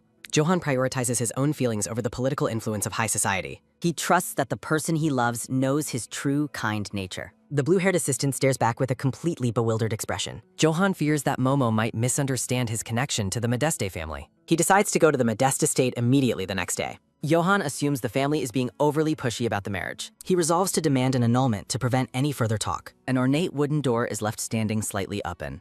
Eureka sits on the floor of the hallway lined with paintings. She finds herself drawn back to the gallery of animal portraits. The hallway is her preferred place for quiet and deep reflection. The silent eyes of the painted beasts seem to offer her comfort. Eureka's face is illuminated by a soft, thoughtful light. She speaks to the portrait of the Duke, announcing the war's end. Eureka informs the blonde man in the painting about the returning peace. The woman acknowledges that the end of the war is personally significant. Dark imagery underscores the fear that the temple will resume its mysterious activities. The brown-haired woman recalls the temple's deceit regarding her magical abilities. A dark-haired man wonders if the temple's lies were a ploy to reclaim him. Eureka searches family archives but finds only generic legends about her beastkin ancestors. Narratives link ancient beastkin legends with the temple's management of divine creatures. Eureka decides to verify her suspicions despite her hopes that they are unfounded. Startled in the hallway, Eureka prepares to head upward immediately. She looks upward with realization. A man wears medals and fur.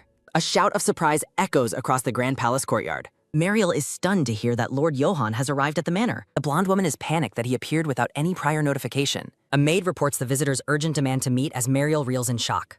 Mariel paces frantically, fearing the hero is rushing to demand their marriage. She wonders if Johan fell in love at first sight while the maid attempts to call her. Mariel desperately wishes for Eureka's presence to help handle the unexpected situation. She remembers that Eureka is currently occupied visiting their mother with Renat. Fearful of worrying her mother, Mariel resolves to face the visitor love. A maid brings an urgent message from Eureka that Mariel demands to see.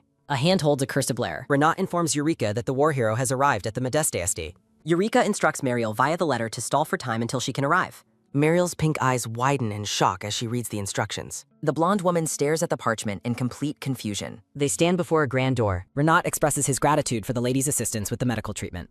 He suggests sharing tea, but Eureka declines, citing her need to attend to a guest. Eureka and Renat sprout playful dog ears as she explains her urgent need to leave. Renat notes Eureka's sudden paleness, though she claims to be unaware of any change. Eureka panics internally, completely unprepared for Johan's sudden arrival. She asks Renat if he possesses a medicine that could make her appear sickly. Eureka explains her need to look pitiful as Renat ponders if such a drug exists. Renat enthusiastically presents his medical bag, confirming he has exactly what she needs. He introduces a drug that reverses mana flow to ruin one's complexion, guaranteeing its safety. Eureka questions why he would ever invent such a strange and specific substance. Renat admits he planned to use the drug to fake an illness and avoid academy duties. Eureka is unsettled by the revelation that kind people can be quite devious when motivated. After Renat reassures her with his personal testing, Eureka accepts the vial with thanks. She drinks the pink medicinal liquid. Renat asks for her reaction, and Eureka notes the taste is surprisingly decent. A sudden and intense wave of dizziness washes over Eureka. Eureka nearly collapses as the effects hit much faster and harder than Renat anticipated. Her face flushes from the drug.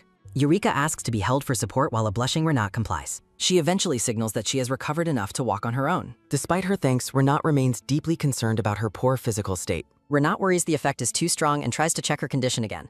A man steps into the room planning to demand an annulment from the Emperor. The blonde woman is left stunned by the sudden mention of an annulment. The black-haired man prepares to leave. Eureka stares ahead with focused intensity. Renat supports the unsteady brown-haired woman. Johan questions why the pair is peasant.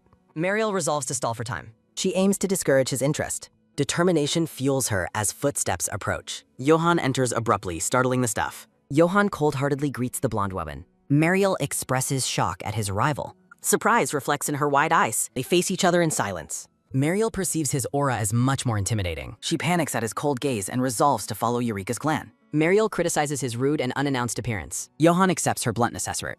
Johan rejects any obligation toward the woman. He refuses to waste any words. A bold proposal to call off the engagement is delivered. The blonde woman is utterly speechless. Johan remains firm despite her shock. Mariel enthusiastically accepts his unexpected proposal. Johan suggests drafting the paperwork immediately. He dictates the formal annulment terms. Mariel questions the Hyrad faction's motives. She wonders if something was overlooked. Mariel requests he wait for Eureka. Johan refuses any further family contact. He calls the connection burdensome, insulting her. Mariel bristles at his arrogant dismissal. A quick clack sounds as she slams the pen down. Johan adds a finality clause as Mariel agrees. He demands that titles remain formally specific. The signed document rests on the desk. Mariel demands he keeps word. Johan promises to uphold his decision. He begins to walk away quietly. A sharp creak sounds as the door opens. Mariel celebrates the easy and successful resolution. Johan focuses on finding Momo after the easy annulment. A sudden realization dawns upon the black-haired man. Johan recognizes the brown-haired woman as Weller. Absolute shock fills his violet eyes. His hand trembles as he questions her identity. Mariel gleefully informs Eureka that their problem is solved. Eureka reassures Renat of her well-being. Muriel confirms the finality of the annulment as Johan stares in paralyzed horror. Mariel mocks his awful character while noting his reliability. The war hero is left utterly stunned. Eureka politely requests a moment at this time. Eureka reflects on her successful human transformation. Johan acknowledges her words with a quiet, observant time. Johan shares his relief at her safe return and his long-held curiosity about her well-being. Eureka laments their abrupt parting and her own uncertainty during their time apart. She warmly welcomes him back, glad to see him unharmed. A soft sound of a tear falling. Johan smiles, noting her kind heart remains the same. Eureka reflects on how she was once his only source of support and family. She realizes he has gained a whole new family in her absence. Johan clarifies that those new family members are also by her side. Johan questions the identity of the man she was seen with previously. Eureka cheerfully identifies Renat as her friend and the local physician. She reveals her past in an orphanage prior to her adoption into the Modeste family. Eureka asks Johan to keep her history secret, fearing the temple's previous interest in her. Johan reassures her that he will handle the temple's interference.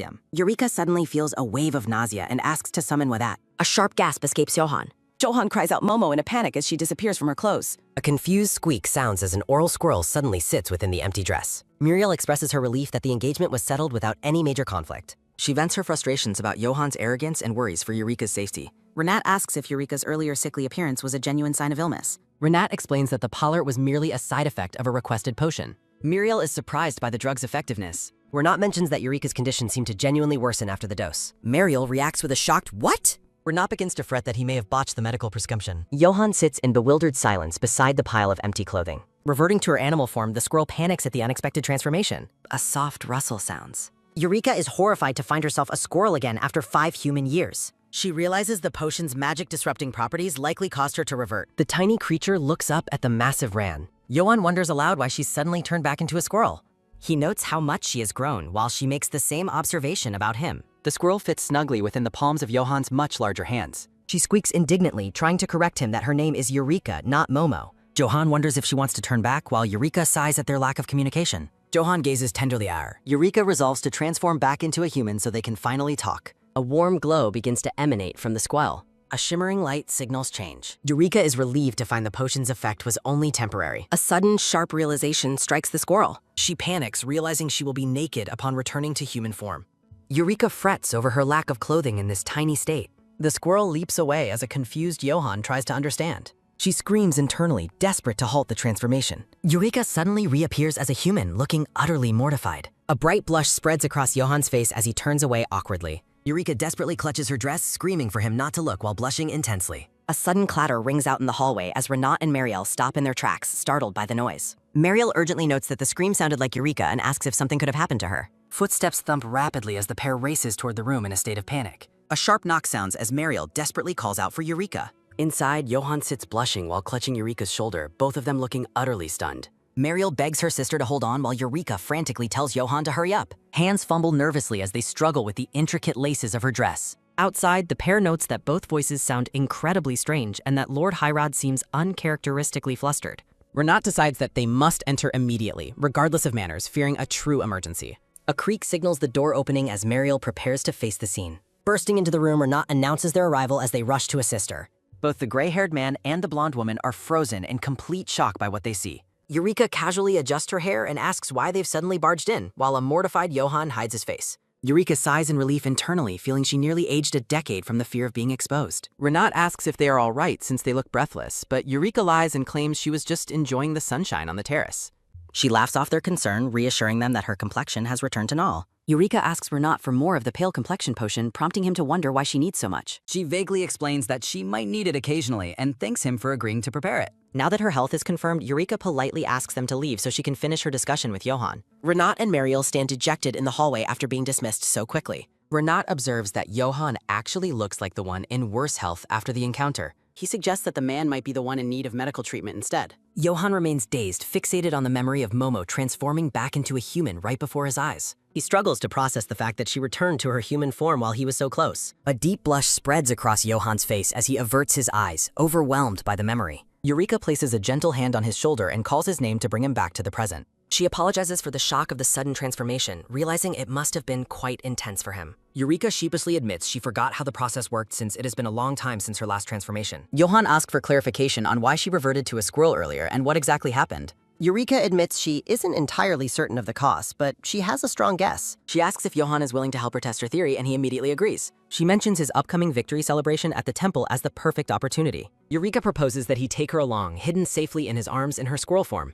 The night sky hangs over the Grand Cathedral as the narrator notes the war ended much sooner than expected. In a dimly lit laboratory, a red-haired woman and a man discuss the birth of a new hero following the creation of a powerful elixir. The man marvels at the eldest son of Hyrod's hidden magical talent, while the woman suggests the divine beast might have humanized. The man questions if the beast was dead, but the woman confirms the presence of the Hyrod crest. They discuss the suspicious appearance of the Mediste family's adopted daughter and the ease of faking a crest. The man touches his head in frustration, noting they are no longer easy targets now that Johan is a war hero. The red-haired woman resolves to step in directly and investigate the matter herself. A carriage clatters along the busy town street, carrying its passenger through the crowd. A blond man watches the passing scenery from the window of his carrots. He reads a newspaper detailing how Johan Hyrod broke off his engagement upon arriving at the capital. He thinks of how he left immediately out of concern for the children, yet Johan still beat him to the estate. The man worries that things were resolved far too easily and wonders if there is more to the story. A noisy murmur drifts from the street, catching the blonde man's attention. Two local women gossip about the shocking events surrounding the Hyrod ducal family. They whisper about how Johan locked the Duchess and Baron Tezen in an underground prison. The news confirms that he has ascended as the new duke and dismissed the entire former staff.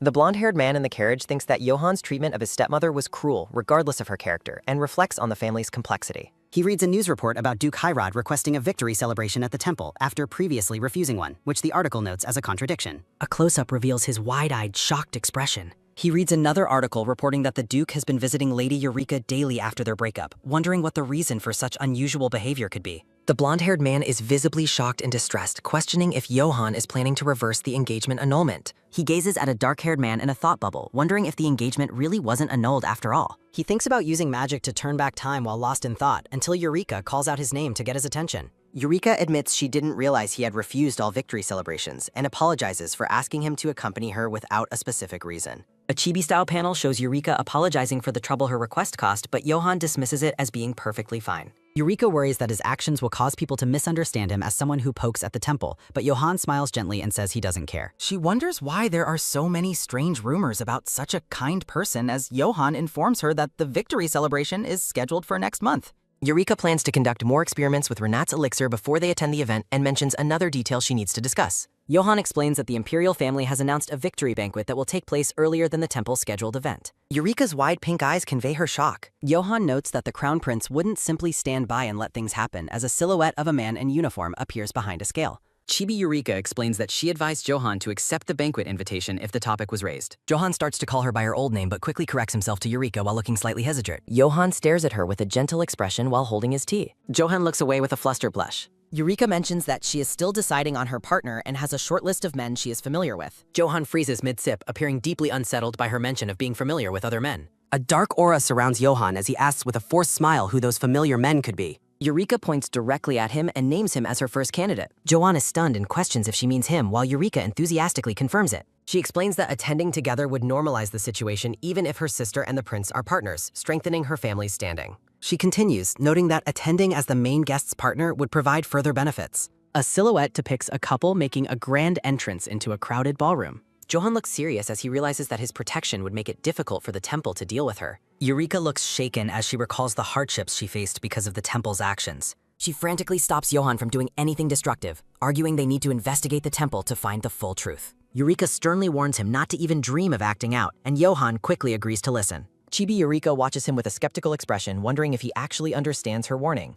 Their conversation is interrupted by a sudden loud noise from outside the room. A loud, forceful shout of "Rika" sounds as the door is kicked open. Eureka stands up in surprise, recognizing the voice of the person who just arrived. The blonde-haired man bursts through the door in a panic, desperately asking if she is all right. He yells about the nuisance of a hero who has been clinging to her, appearing very angry. Eureka is shocked to see her uncle, while the black-haired man watches the scene unfold from his seat. Eureka stares in complete, wide-eyed disbelief. The blonde-haired man's anger turns to shock as he realizes the person he was just insulting is sitting right in front of him. The scene refocuses on the blonde-haired man bursting into the room to check on Eureka's safety. The man stands frozen in the doorway as an awkward silence fills the room. Johan begins to ask who the intruder is, but Eureka interjects by calling out to her uncle to stop him. Johan's eyes widen in genuine shock at the realization that the man is her uncle. Eureka asks why he barged in so suddenly, and her uncle explains he was worried about the rumors of Johan's daily visits. Eureka introduces them, and her uncle offers a polite, albeit awkward, greeting. Johan formally introduces himself as Johan Heirad with a pleasant smile.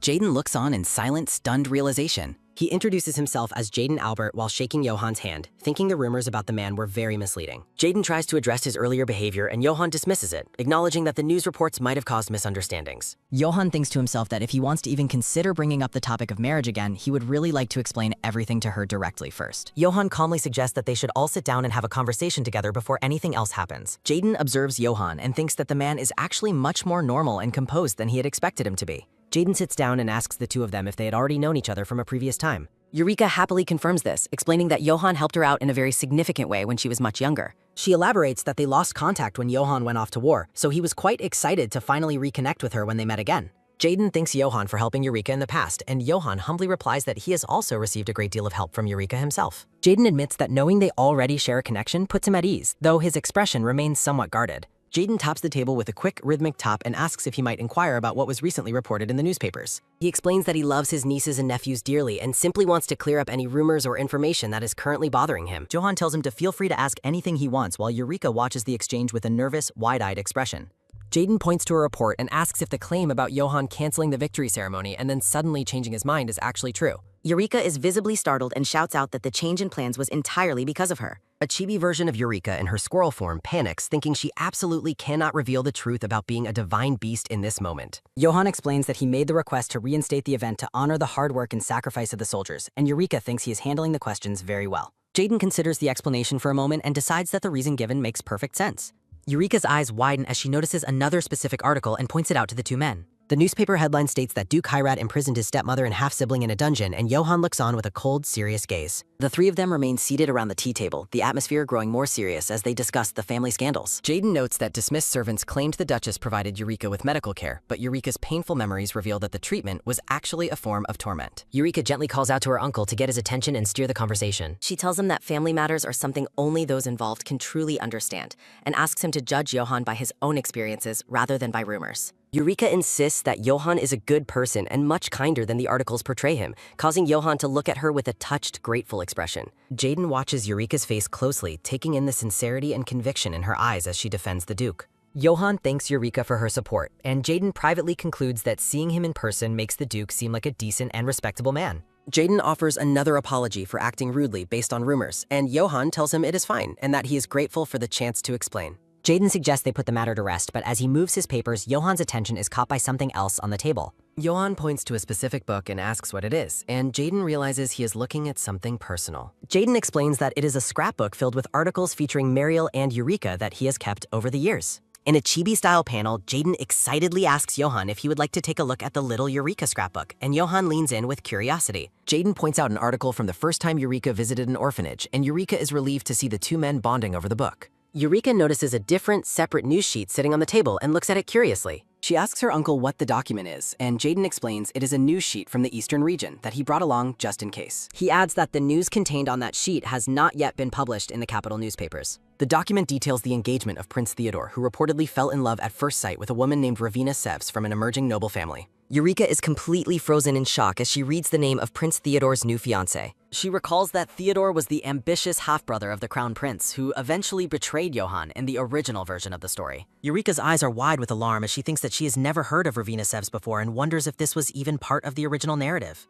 Jaden asks if she is interested in the prince's engagement, and Eureka admits she is just curious because she has never heard of the Sevs family. Jaden agrees it is strange that an imperial engagement would be so quiet, while Johan asks Eureka if she is feeling all right. Eureka realizes that if this news is true and the engagement is announced at the banquet, the star of the event will be different than expected. Johan looks at her and confirms the name of the man who will be the center of attention is Prince Theodore. He tops the image of the woman on the paper and notes that Theodore will be the star along with whoever he brings as his partner. Eureka worries that this development will ruin her current plans and reflects on who her own partner should be to counter this. Jaden is startled when Eureka suddenly speaks up with a look of intense determination on her face. Eureka looks directly at Johan and asks him if he will be her partner for the upcoming victory banquet. A heavy, rhythmic thud-thud of footsteps echoes through the empty, sunlit hallway of the grand estate. A sharp red drip sounds as a single drop of blood falls onto the ornate pattern of the carpet. The red-haired woman, Ravina Sevs, bows her head and offers a formal greeting to the prince who stands by the window. Prince Theodore turns his head slightly and welcomes his new fiancée to the room.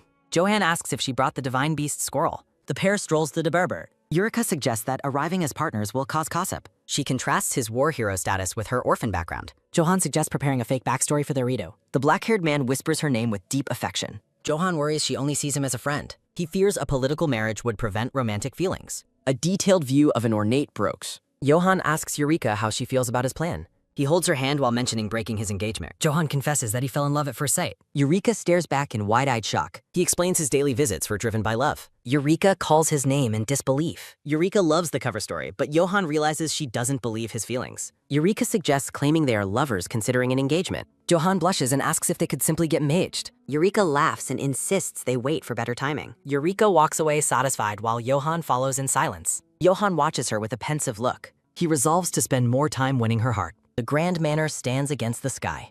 Muriel notes the excitement for the upcoming victory banquet. Mariel feels buried under a mountain of invitations. She explains she declined them all to hide her royal partnership.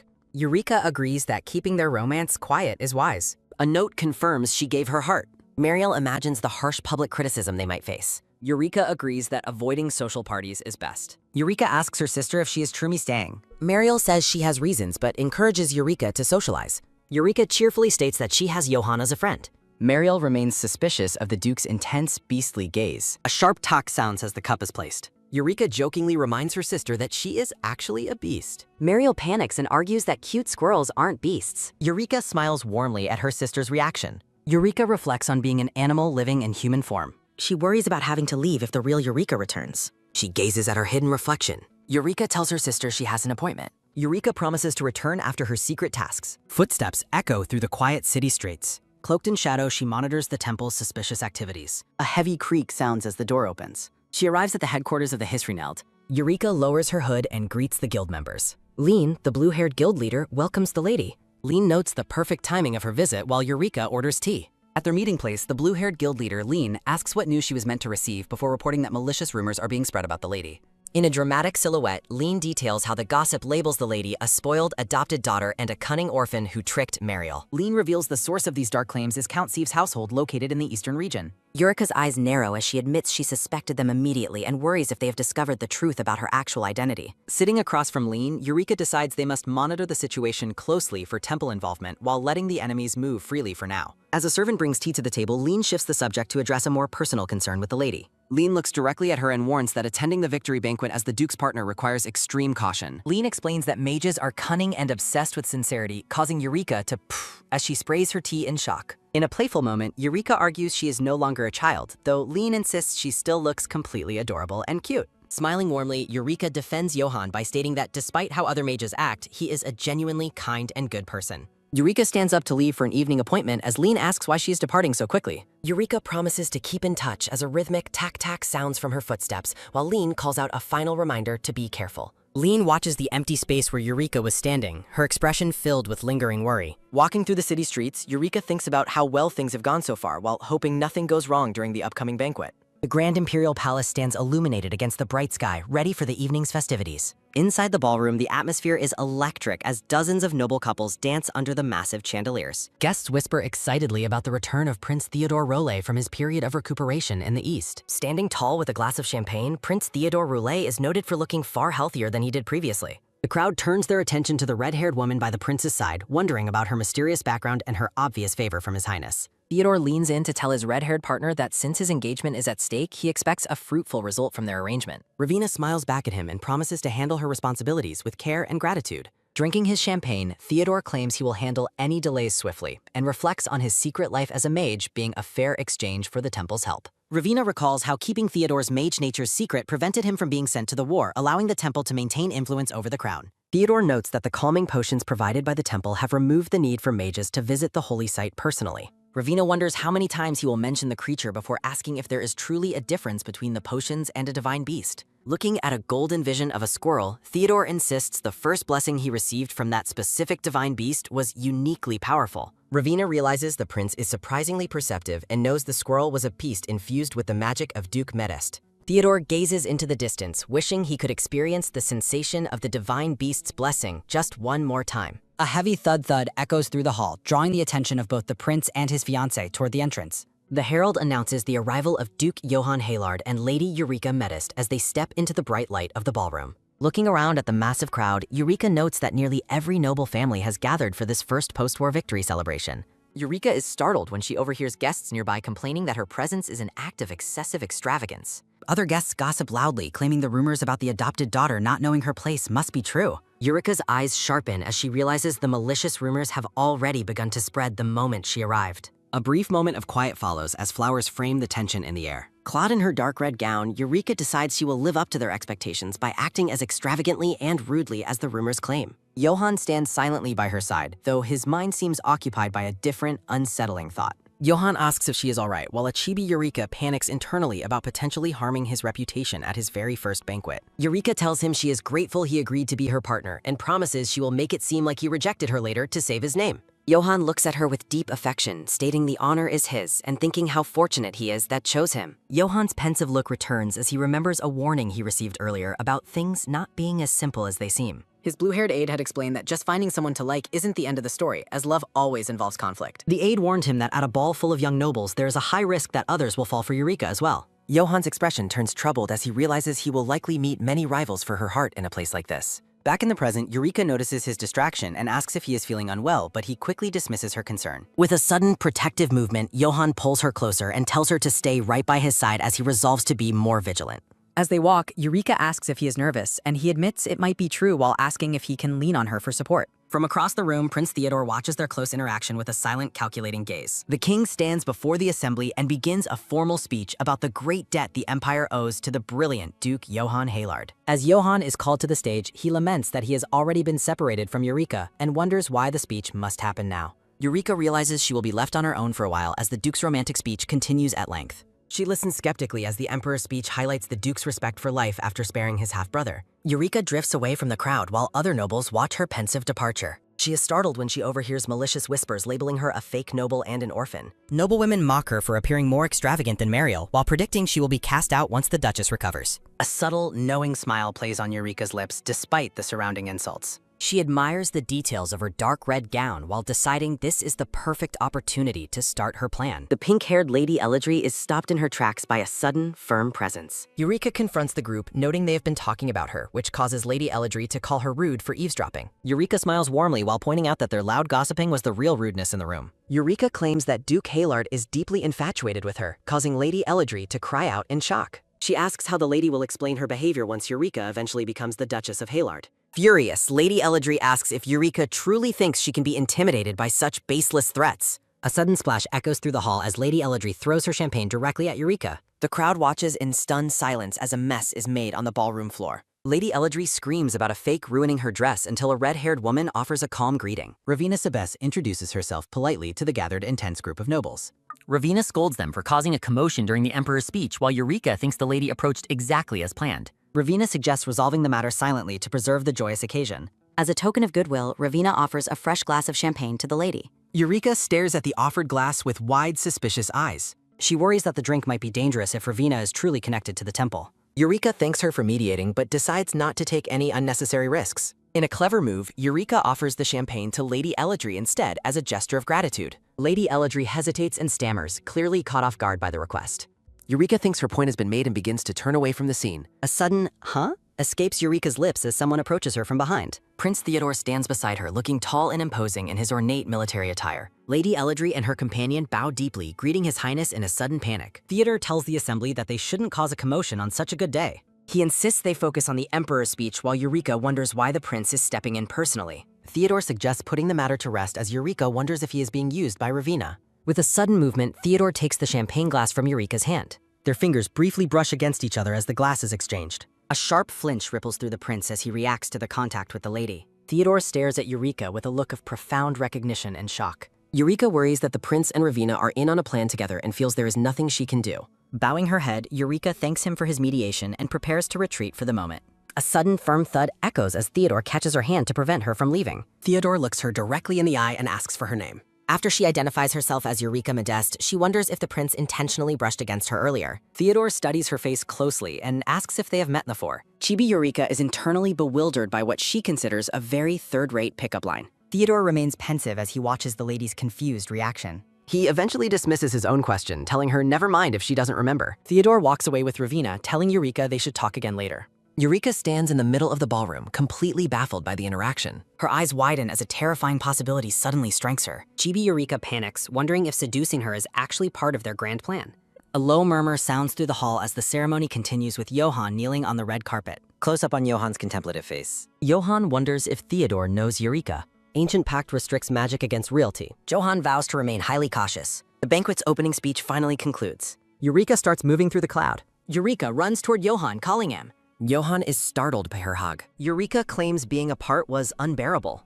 Johann feels flustered by her affection. Eureka whispers for help perform. Johann smiles warmly at his partner. A sudden romantic dip pose follows. Johann calls her beautiful with sincerity. He promises to fill her room with jewels. Johann asks her to remember him. Eureka finds his acting skills impressive. Music fills the room for dancing. The couple gracefully joins the dance. Johann asks about her link to Theodore. Eureka finds the prince's companion suspicious. Johann's gaze sharpens as he listens. He warns her to avoid the prince. Their feet move in perfect harmony. They conclude their dance with elegance. Johann notes their incredible shared synchronization. Eureka believes Johann is a genius. Eureka's attention is snagged by gossip. Nobles mock the Duke's battlefield experience. Johann contemplates retaliating against the Gossecks. Eureka looks for an upcoming opening. Prince Theodore announces he was news. Theodore confirms his engagement to Ravina. Guests compare Ravina to other nobles. Theodore praises Ravina's Eastern business success. Ravina discusses the potential trade. Ravina plots to destroy Eureka's reputation. Eureka interrupts loudly, calling to Johann. Ravina is startled by the interruption. Eureka shouts her desire for engagement. She asks Johann to engage Ter.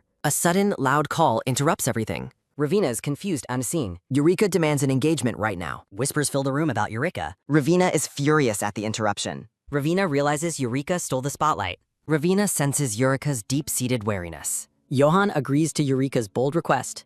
Johann suggests marrying her immediately instead. Lady Lella and the other noblewomen are overcome with shock at the sudden talk of marriage. Eureka leans against Johan's chest and tells him that now is not the time for such displays. Eureka describes her dream engagement in a garden by the sea while the surrounding nobles look on with intense annoyance. Chibi Eureka internally worries that she may have been too convincing while acting alongside Johan. A sudden rush of wind echoes as Mariel charges forward, horrified by how quickly the two are moving. Mariel grabs Eureka and reminds her that she used to prefer someone kind and gentle. She warns Eureka that she is merely blinded by a temporary spark and needs more time to think. Mariel promises to find a more suitable partner, causing an irritated Johan to think her intervention is unnecessary. Eureka argues that as the younger sibling, she should not be the first one to get engaged. Mariel is taken aback as a tall, light-haired man approaches and agrees with Eureka's logic. The man suggests that if they want to fulfill the Duke of Hyrad's wishes, they should move quickly. Crown Prince Raymond Roelle formally proposes that he and Mariel get engaged immediately. Raymond begins leading the stunned Mariel away to meet the king, while Johan happily watches them depart. Mariel calls back to Eureka to reconsider while Eureka waves her off with a cheerful goodbye.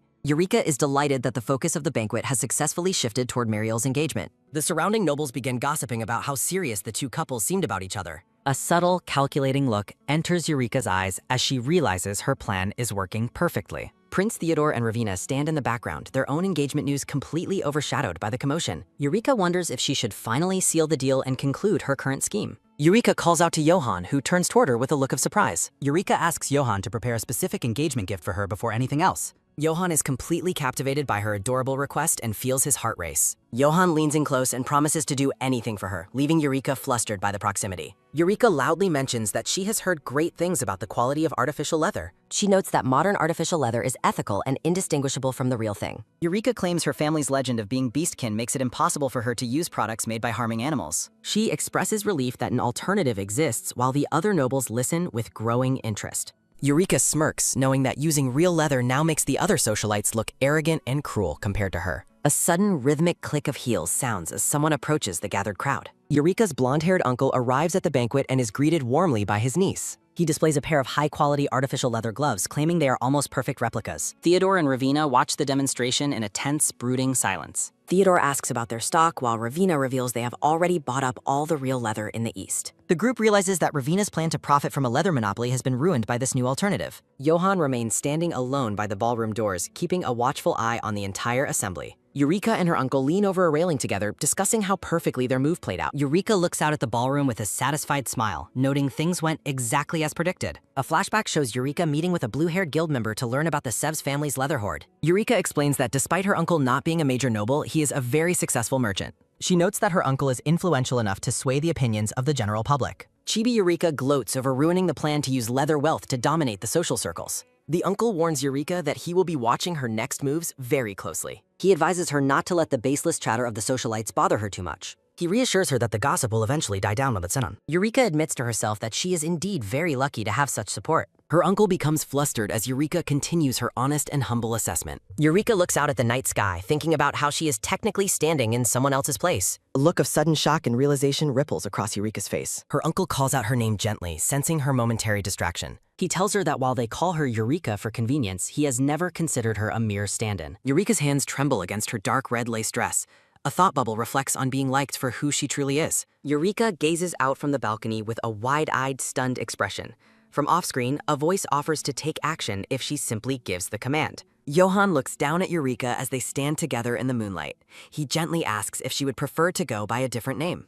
Eureka's feet come to an abrupt halt on the stone tiles. A quick, sharp gasp escapes her as Johan calls out her name from behind. Johan offers a gentle, welcoming smile as Eureka approaches him. She asks if he has been waiting long, but he dismisses it and asks how her talk with the Count went. Johan reveals that the Count was crying when he left. A small vision shows the blonde man sobbing into a handkerchief as he takes his leave. Eureka explains to Johan that her uncle simply has a very soft heart. She suggests that Johan might have mistaken simple sweat for tears, as the man isn't usually prone to outbursts. A sudden, sharp tisk sounds as Eureka turns her head toward Johan. He stands tall and silent beside her on the darkened balcony. Johan leans against the stone railing and looks out at the night. He notes that the long banquet is finally drawing to a close. Eureka looks up at him with a satisfied expression, glad that things went better than they hoped. She believes their extended presence together will effectively bury any rumors about the second prince. Eureka envisions the gossiping nobles below, imagining the scandal their private time together will create. She realizes the entire social circle is likely monitoring their every movement. Eureka praises Johan for his hard work and his incredible performance during the banquet. Johan seems genuinely surprised by the compliment. Johan leans in very close to Eureka, his face mere inches from hers. She notes that anyone watching would have been certain they were a real committed couple. Eureka internally panics as the lines between acting and reality begin to blur. She admits to herself that the performance was so convincing she almost fell for it. The scene focuses on the back of Johan's head as he remains silent. The stars twinkle in the dark sky behind them. Johan stands before Eureka and admits that his behavior wasn't merely an act.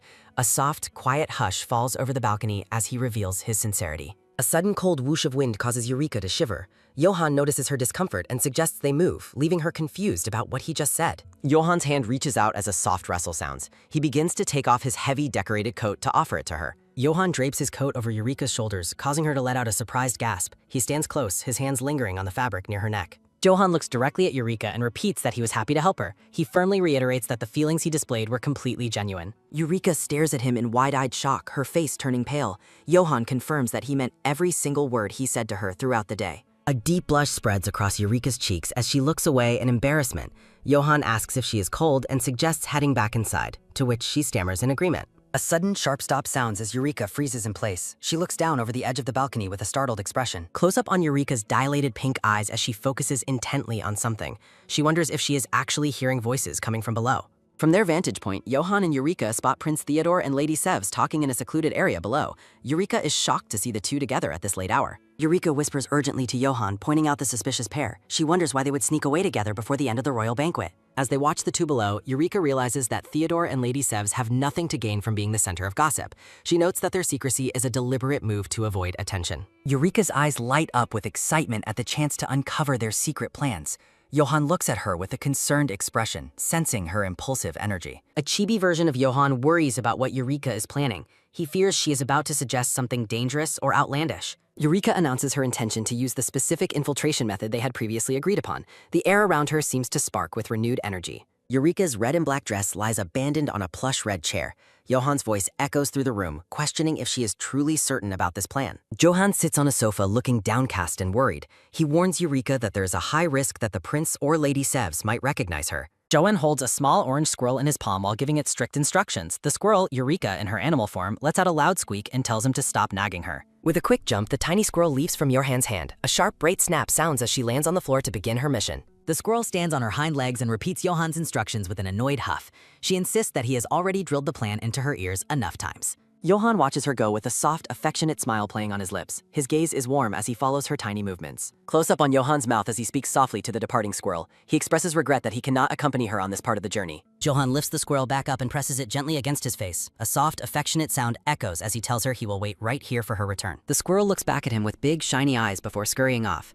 Johan reminds her that he is always there for her and urges her to be extremely careful. The scene shifts to the lower terrace where Prince Theodore and Lady Sevs are standing in a tense standoff. The night air is cold and silent around them. Lady Sevs lets out an annoyed sigh and complains about the prince's stubbornness. She asks what he wants to discuss so urgently that it couldn't wait. Theodore remains silent for a moment before speaking a single name, Eureka Modeste.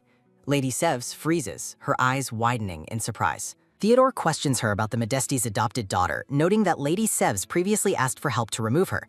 He mentions that the girl is allegedly interfering with important temple business. Theodore looks contemplative as a sudden, heavy thump sounds. He reveals that Eureka reminds him intensely of a divine squirrel spirit he once saw. A dark, grainy flashback shows a woman with long hair and a floating squirrel spirit. The narrative wonders if the spirit sent to Hyrad long ago actually survived and returned to the Modeste family. Theodore's boots click against the stone floor as he continues his explanation. He reveals that he has been demanding the temple turn over the divine spirit ever since he first heard of it. Theodore leans into Lady Sevs' personal space, his expression intense. He claims that the excitement he felt when he saw the spirit was unlike anything else he has ever experienced. Theodore explains that the temple ignored his demands and sold the spirit to an unknown mage. The text highlights his growing frustration with the situation. Close up on Theodore's glowing blue eyes as he reflects on his loss. His expression is one of cold, simmering anger. Lady Sevs looks down with a grimace as Theodore reveals the final piece of news. He says that when he tried to find the spirit again, he was told it had already died. Prince Theodore leans over Lady Sevs with an intense gaze as a sharp, quick tap sounds. He questions if Ravina might still be alive. Standing together on the balcony, Theodore wonders if the lady currently being called a fake is actually the long-lost daughter of the Modeste family. Deep in the darkened forest, a soft, light rustle sounds through the leaves as the orange squirrel watches the pair from the shadows. Hidden among the branches, the squirrel trembles in shock at the conversation she has just overheard. In a brief memory, Johan looks at Eureka and asks if she would prefer to go by a different name. Eureka stares ahead with wide, stunned eyes, repeating the idea of having a different name to herself. Eureka reflects on how the name she currently uses belongs to someone else and thinks about finding a name that is truly her own. A warm vision shows a blonde woman affectionately cradling the face of a young girl in a sunlit meadow. Johan gazes down with a somber and contemplative expression, his thoughts hidden. Eureka looks away with a slight blush, lost in her own complicated feelings. Eureka offers a bright, grateful smile and tells her uncle that she will give his suggestions serious thought. Back in the forest, the squirrel's mouth hangs open as the realization of her true identity begins to take hold. A vision of her human self appears behind her squirrel form as she realizes she was the real Eureka Modeste all along. Theodore looks out from the balcony and questions if the divine beast is actually a direct descendant of the Modeste bloodline. Theodore stares down at the red-haired woman and threatens to end their partnership if she attempts to lie to him. Theodore internally struggles with the risk of exposing temple secrets versus the catastrophic loss of his royal ties. Lady Sevs shuts her eyes tightly and finally confirms that the prince's suspicions about the girl are correct. Lady Sevs admits they haven't confirmed if the princess is the divine beast, but Theodore states he is now certain of it. Theodore smiles and notes that the memories of the purification were accurate, admitting he was captivated by her. Theodore wonders how the beast attained human form when such creatures usually lack the desire for it. The squirrel remains perfectly still in the foliage, pondering the prince's comments about her transformation. Looking through a window, the squirrel recalls that since her awakening, she has felt a constant driving urge to become human. She wonders if her possession by another spirit created a desperate external will that forced her into a human shape. Theodore turns his head slightly, wondering if there is an even deeper connection to the current events. A sharp, loud snap sounds as Theodore asks if the situation is linked to the Duke of Modeste's presence at the temple. Lady Sevs looks down with a grim and serious expression, agreeing that it is a strong possibility. A single bubble notes that it was unlikely the beast had the inherent will to change at the start. The text explains that the infusion of the Duke's mana during the purification test was the catalyst for the change. A large tiger and a small squirrel-like creature lie together inside an intricate, glowing, magical circle. Theodore asks about the girl's unconscious mind, and Lady Sevs confirms that the results of the human experiments were precise. Lady Sevs warns that the Duke's mana makes the girl a dangerous variable because they cannot know what she remembers. A hazy vision shows Eureka interacting with Johann and the Duke as Lady Sevs complains about her constant interference. Lady Sevs declares that the girl will become a massive threat to the temple's power if she's allowed to continue her current path. Theodore and Lady Sevs continue their tense discussion as the night grows colder around them. Theodore wonders if she might remember him from the purification and see him as someone familiar. Lady Sevs lets out a sharp, irritated breath at the prince's line of questioning. Lady Sevs calls the prince a fool and asks if his personal feelings are more important than the temple's security. Lady Sevs states she cannot give a definite answer now, but expects the truth to surface soon, and Theodore agrees. Theodore insists they must change their strategy because the girl completely outmaneuvered them earlier that day. Lady Sevs looks at him with a calculating gaze and asks if he has a new plan to propose. The plan involves another mana infusion to distort the girl's sense of time and rewind her to her original state. They intend to turn her back into a memoryless, obedient divine beast that will serve their purposes. Lady Sevs questions Theodore's obsession with the girl's form and asks why he doesn't just eliminate the Duke. Theodore looks away with a neutral, unreadable expression as he considers her blunt questions. Theodore turns to leave, noting that since they are fully committed to this path, there is no turning back. Theodore looks back and demands that the divine beast be handed over to him if the time rewinding experiment succeeds. The squirrel's feet grip the branch tightly as she watches the two conspirators conclude their meeting. Johann stands alone in a sunlit doorway, looking out toward the balcony with a patient and focused expression. A sudden, soft gasp escapes Johann as he spots a small, familiar shape rushing toward him. Quick, rhythmic thumping sounds as the squirrel sprints across the floor, and Johann calls out Eureka's name in relief. Johann welcomes the squirrel back and asks if her mission was a success. Johann questions if she is truly the one she claims to be. The orange squirrel looks down in silence, appearing deeply troubled. Eureka realizes she occupies the real daughter's body and that the temple orchestrated her family's downfall. She reflects on how her family was robbed of the truth while hooded figures oversaw the abduction. A tragic vision shows a couple desperately trying to help their distressed child. Tears well up in the tiny squirrel's eyes as the weight of the past hits her. The squirrel covers her face in grief, wondering what her family did to deserve such cruelty. She looks up with a sad, questioning gaze from the safety of Johann's palms. Johann notices her distress and offers to listen whenever she is ready to talk. Johann admits that waiting for her return made him reflect on their shared history. He recalls the lonely nights he spent waiting for her in a high stone tower.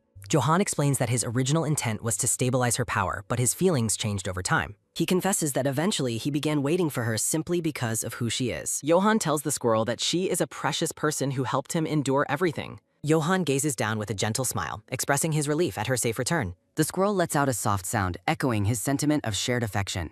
A soft glow begins to emanate from the squirrel as she looks up at him. A bright, magical light flashes intensely as a transformation begins to take place. Johann's eyes widen in absolute shock as he witnesses the sudden change. Eureka, now in her human form, throws her arms around Johan and thanks him for everything. She clings to him tightly, seeking comfort after the shocking truths she discovered. Johan stands frozen and blushing as he processes the sudden intimate embrace. They stand together in a warm embrace, surrounded by a soft floral atmosphere. As the heavy door creaks open, the pair enters the grand hall together. Eureka thanks Johan for his help with her dress while his heart thumps loudly in his chest. Johan looks away with a flustered expression, trying to hide his growing embarrassment. Guests in the ballroom whisper and gossip about the mysterious lady's identity. Eureka asks why he is so red, and Johan admits he feels overwhelmed by his own awkwardness. Lady Sevs watches them from the shadows, recognizing the girl as the true Eureka Modesta. Lady Sevs notes Eureka's cleverness, but thinks the girl remains unaware of her own fake status. The grand ballroom is filled with light and elite guests mingling beneath a massive chandelier. Mariel spots Eureka from across the room and calls out to her sister in surprise. Eureka explains that she feels unwell and needs to return home after hearing so much shocking news. The family gathers around her, expressing deep concern for her sudden pale appearance. Eureka looks down with a panicked expression, fearing the consequences of the evening's revelations. Johan watches the interaction with a serious and protective gaze. The group attempts to reassure Eureka and tells her not to worry about the situation. Johan steps forward and offers to personally escort Eureka back to the mansion. The head of the family agrees to the arrangement and entrusts her to Duke Heirod's care. Mariel and the other nobles watch in silence as the pair departs the ballroom. Muriel worries that Eureka looked much worse than she let on. The blonde nobleman notes that the malicious rumors likely made Eureka feel incredibly uneasy. He regrets that they allowed the gossip about her identity to spread so far. The brown-haired man suggests they prepare a surprise gift to lift your spirits. He explains that a grand gesture will prove to everyone how much the family cherishes her. Mariel and her companion agree that a special gift is an excellent idea. Chibi versions of the characters ponder how to ensure Eureka understands their sincere intentions. Gold coins jingle as the blonde man promises to spare no expense in supporting the plan. The brown-haired man suggests a symbolic gift inspired by the ancient beast folk legends of their family. Mariel ponders the idea of gifting a squirrel figurine. Mariel questions why they would choose a squirrel. The blonde man explains that he recalls seeing a squirrel illustration in the Modeste section of a restricted book. He notes that the book in question is one that cannot be removed from the emperor's private library. The book, titled The Curse Upon the Great Noble Houses, lies open to reveal an illustration of a squirrel and other magical beasts. Mariel repeats the ominous title and recalls that Eureka had mentioned something similar in the past. Mariel reflects on how the girl attained human form using magic, even though Mariel herself possesses no magical ability. Muriel realizes that while she once dismissed beastfolk as legends, the library is suspiciously lacking in books on the subject. The blonde man tells Mariel to focus on planning an event for Eureka rather than worrying about the squirrel. Mariel's hand rests on her dress as she feels that the family curse, the squirrel, and Eureka are all somehow connected. Mariel stands alone in the bright hall, looking thoughtful and determined. Eureka wakes up to the bright morning sun and lets out a soft, groggy murmur about the light. Eureka sits up in bed and is surprised to see her mother sitting right beside her. Eureka worries that she has overslept, and her mother notes that sleeping until noon means she must have been exhausted. Her mother leans in with a gentle gaze and asks if she enjoyed the banquet the previous night. Eureka reflects on the realization that her mother recognized her as her real daughter from the very beginning. She thinks about her previous fear of getting hurt when it was time to leave, but decides she will no longer separate herself from her identity as Eureka. Two figures, one light and one dark, stand face to face as Eureka vows to live as the real daughter in her place. Eureka feels a sense of relief, realizing she no longer needs to feel guilty when she calls out to her mother. Eureka throws herself into her mother's arms, seeking the warmth and comfort of a long overdue embrace. Her mother looks down with a peaceful and genuinely happy expression. Her mother strokes her hair affectionately and agrees to let her rest and enjoy the morning. Chibi versions of the two characters celebrate as the mother suggests having tea with Mariel and Jaden later that day. Eureka smiles brightly and says she wants to tell her siblings the news herself because she missed them. Dressed in a new blue outfit, Eureka stops in the hallway and wonders why there is so much noise coming from the foyer. Looking down from the balcony, Eureka questions if a new visitor has just arrived at the mansion. A sudden, sharp gasp escapes Eureka as she spots a familiar and unexpected face below. Guests and staff whisper in the grand entrance as they witness the arrival of a mysterious brown-haired girl. Mariel meets the newcomer, who offers a polite but nervous greeting to the household. The girl, who has brown hair and freckles, claims she arrived because she heard they were searching for their lost daughter. A heavy silence falls over the grand hall as everyone processes the girl's shocking declaration. Staff members whisper among themselves, questioning if the newcomer is truly the second young lady of the house. The girl explains that she was working at Baron Verini's estate when she heard the news and felt compelled to come. She looks down at the hem of her simple dress and explains that the Baroness encouraged her to investigate. Eureka watches from above and realizes that the temple has launched a vicious new attack against her position. Eureka remains surprisingly calm, noting that she would have been shaken by this event if she didn't already know her own truth. She worries that the timing is poor because Mariel does not know the truth and might be fooled by the imposter. Mariel looks at the newcomer with an unreadable expression and asks what she should call her for the time being. Muriel notes that the girl must have had a name she used before coming to the mansion. From her vantage point, Eureka is stunned by how incredibly calm Mariel appears during the interrogation. The girl shyly introduces herself as Lizzie, just as Jaden's voice calls out to Mariel from across the hall. Jaden enters the room with a look of confusion and asks who has arrived at their home. Mariel explains that the girl is named Lizzie and that she is claiming to be the lost daughter, Eureka. Lizzie quickly interrupts, stating that she brought an object she believes will help prove her identity. A floating bubble explains that the Baroness took her in many years ago. Lizzie holds out a small white garment with intricate details. Lizzie explains that she was told this was the dress she was wearing as a baby, causing Jaden to gasp in shock. Jaden's internal thoughts reveal that he was on guard duty that day and remembers the events with perfect clarity. A vision of a baby Eureka appears, showing her wearing the exact same white outfit for her baptism ceremony. Jaden stares at the garment and realizes that the embroidery on the dress is undeniably his sister's unique handiwork. Jaden observes the small white garment and confirms that it truly belongs to Eureka. Mariel stares intensely as she contemplates the existence of a real second young lady. Mariel points out that the sudden appearance of the girl is highly suspicious given their history. Mariel apologizes for her blunt assessment while the brown-haired newcomer listens with a humble expression. Mariel suggests they move their discussion to the drawing room to find some quiet. A maid asks Eureka if she is all right as the girl hides behind a corner. Eureka realizes the dress is genuine and thinks the temple's plan is incredibly cruel.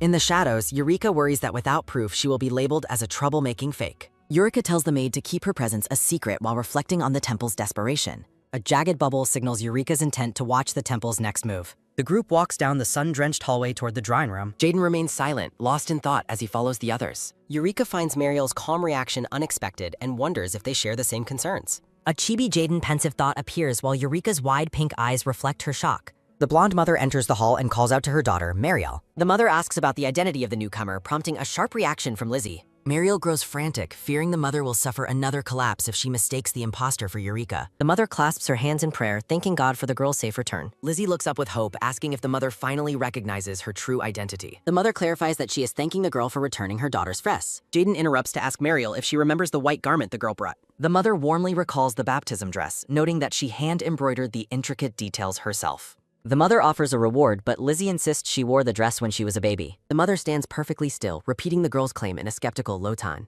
The mother's gaze turns icy as she declares the newcomer to be a thief. The mother accuses the girl of coming to steal even more while Jaden tries to de-escalate. The mother is outraged that a thief was invited inside, but Mariel promises to handle it. Eureka and the maid stand alone in the expansive, ornate hallway. Eureka observes the tense atmosphere as staff members watch the drama from the distance. Eureka requests that the maid prepare some tea for her to calm her nerves. Eureka reflects that she would have fled the mansion if not for a deeper purpose. As the door opens, Eureka gasps in complete disbelief at what she sees. A massive mountain of colorful gifts and stuffed animals overflows in the center of the room. The maid reveals that Mariel and Jaden worked through the night to prepare this surprise for her. Eureka's pink eyes widen as she takes in the overwhelming display of affection. Eureka reflects on the tradition of post-banquet gifts while looking at the piles of presents. A jagged bubble expresses Eureka's disbelief at receiving such a grand, heartfelt gesture. Mariel smiles in a vision, holding an envelope and wishing for them to grow even closer. Jaden is shown writing a letter formally declaring Eureka as his precious family. Tears stream down Eureka's face as she holds a letter and smiles with genuine joy.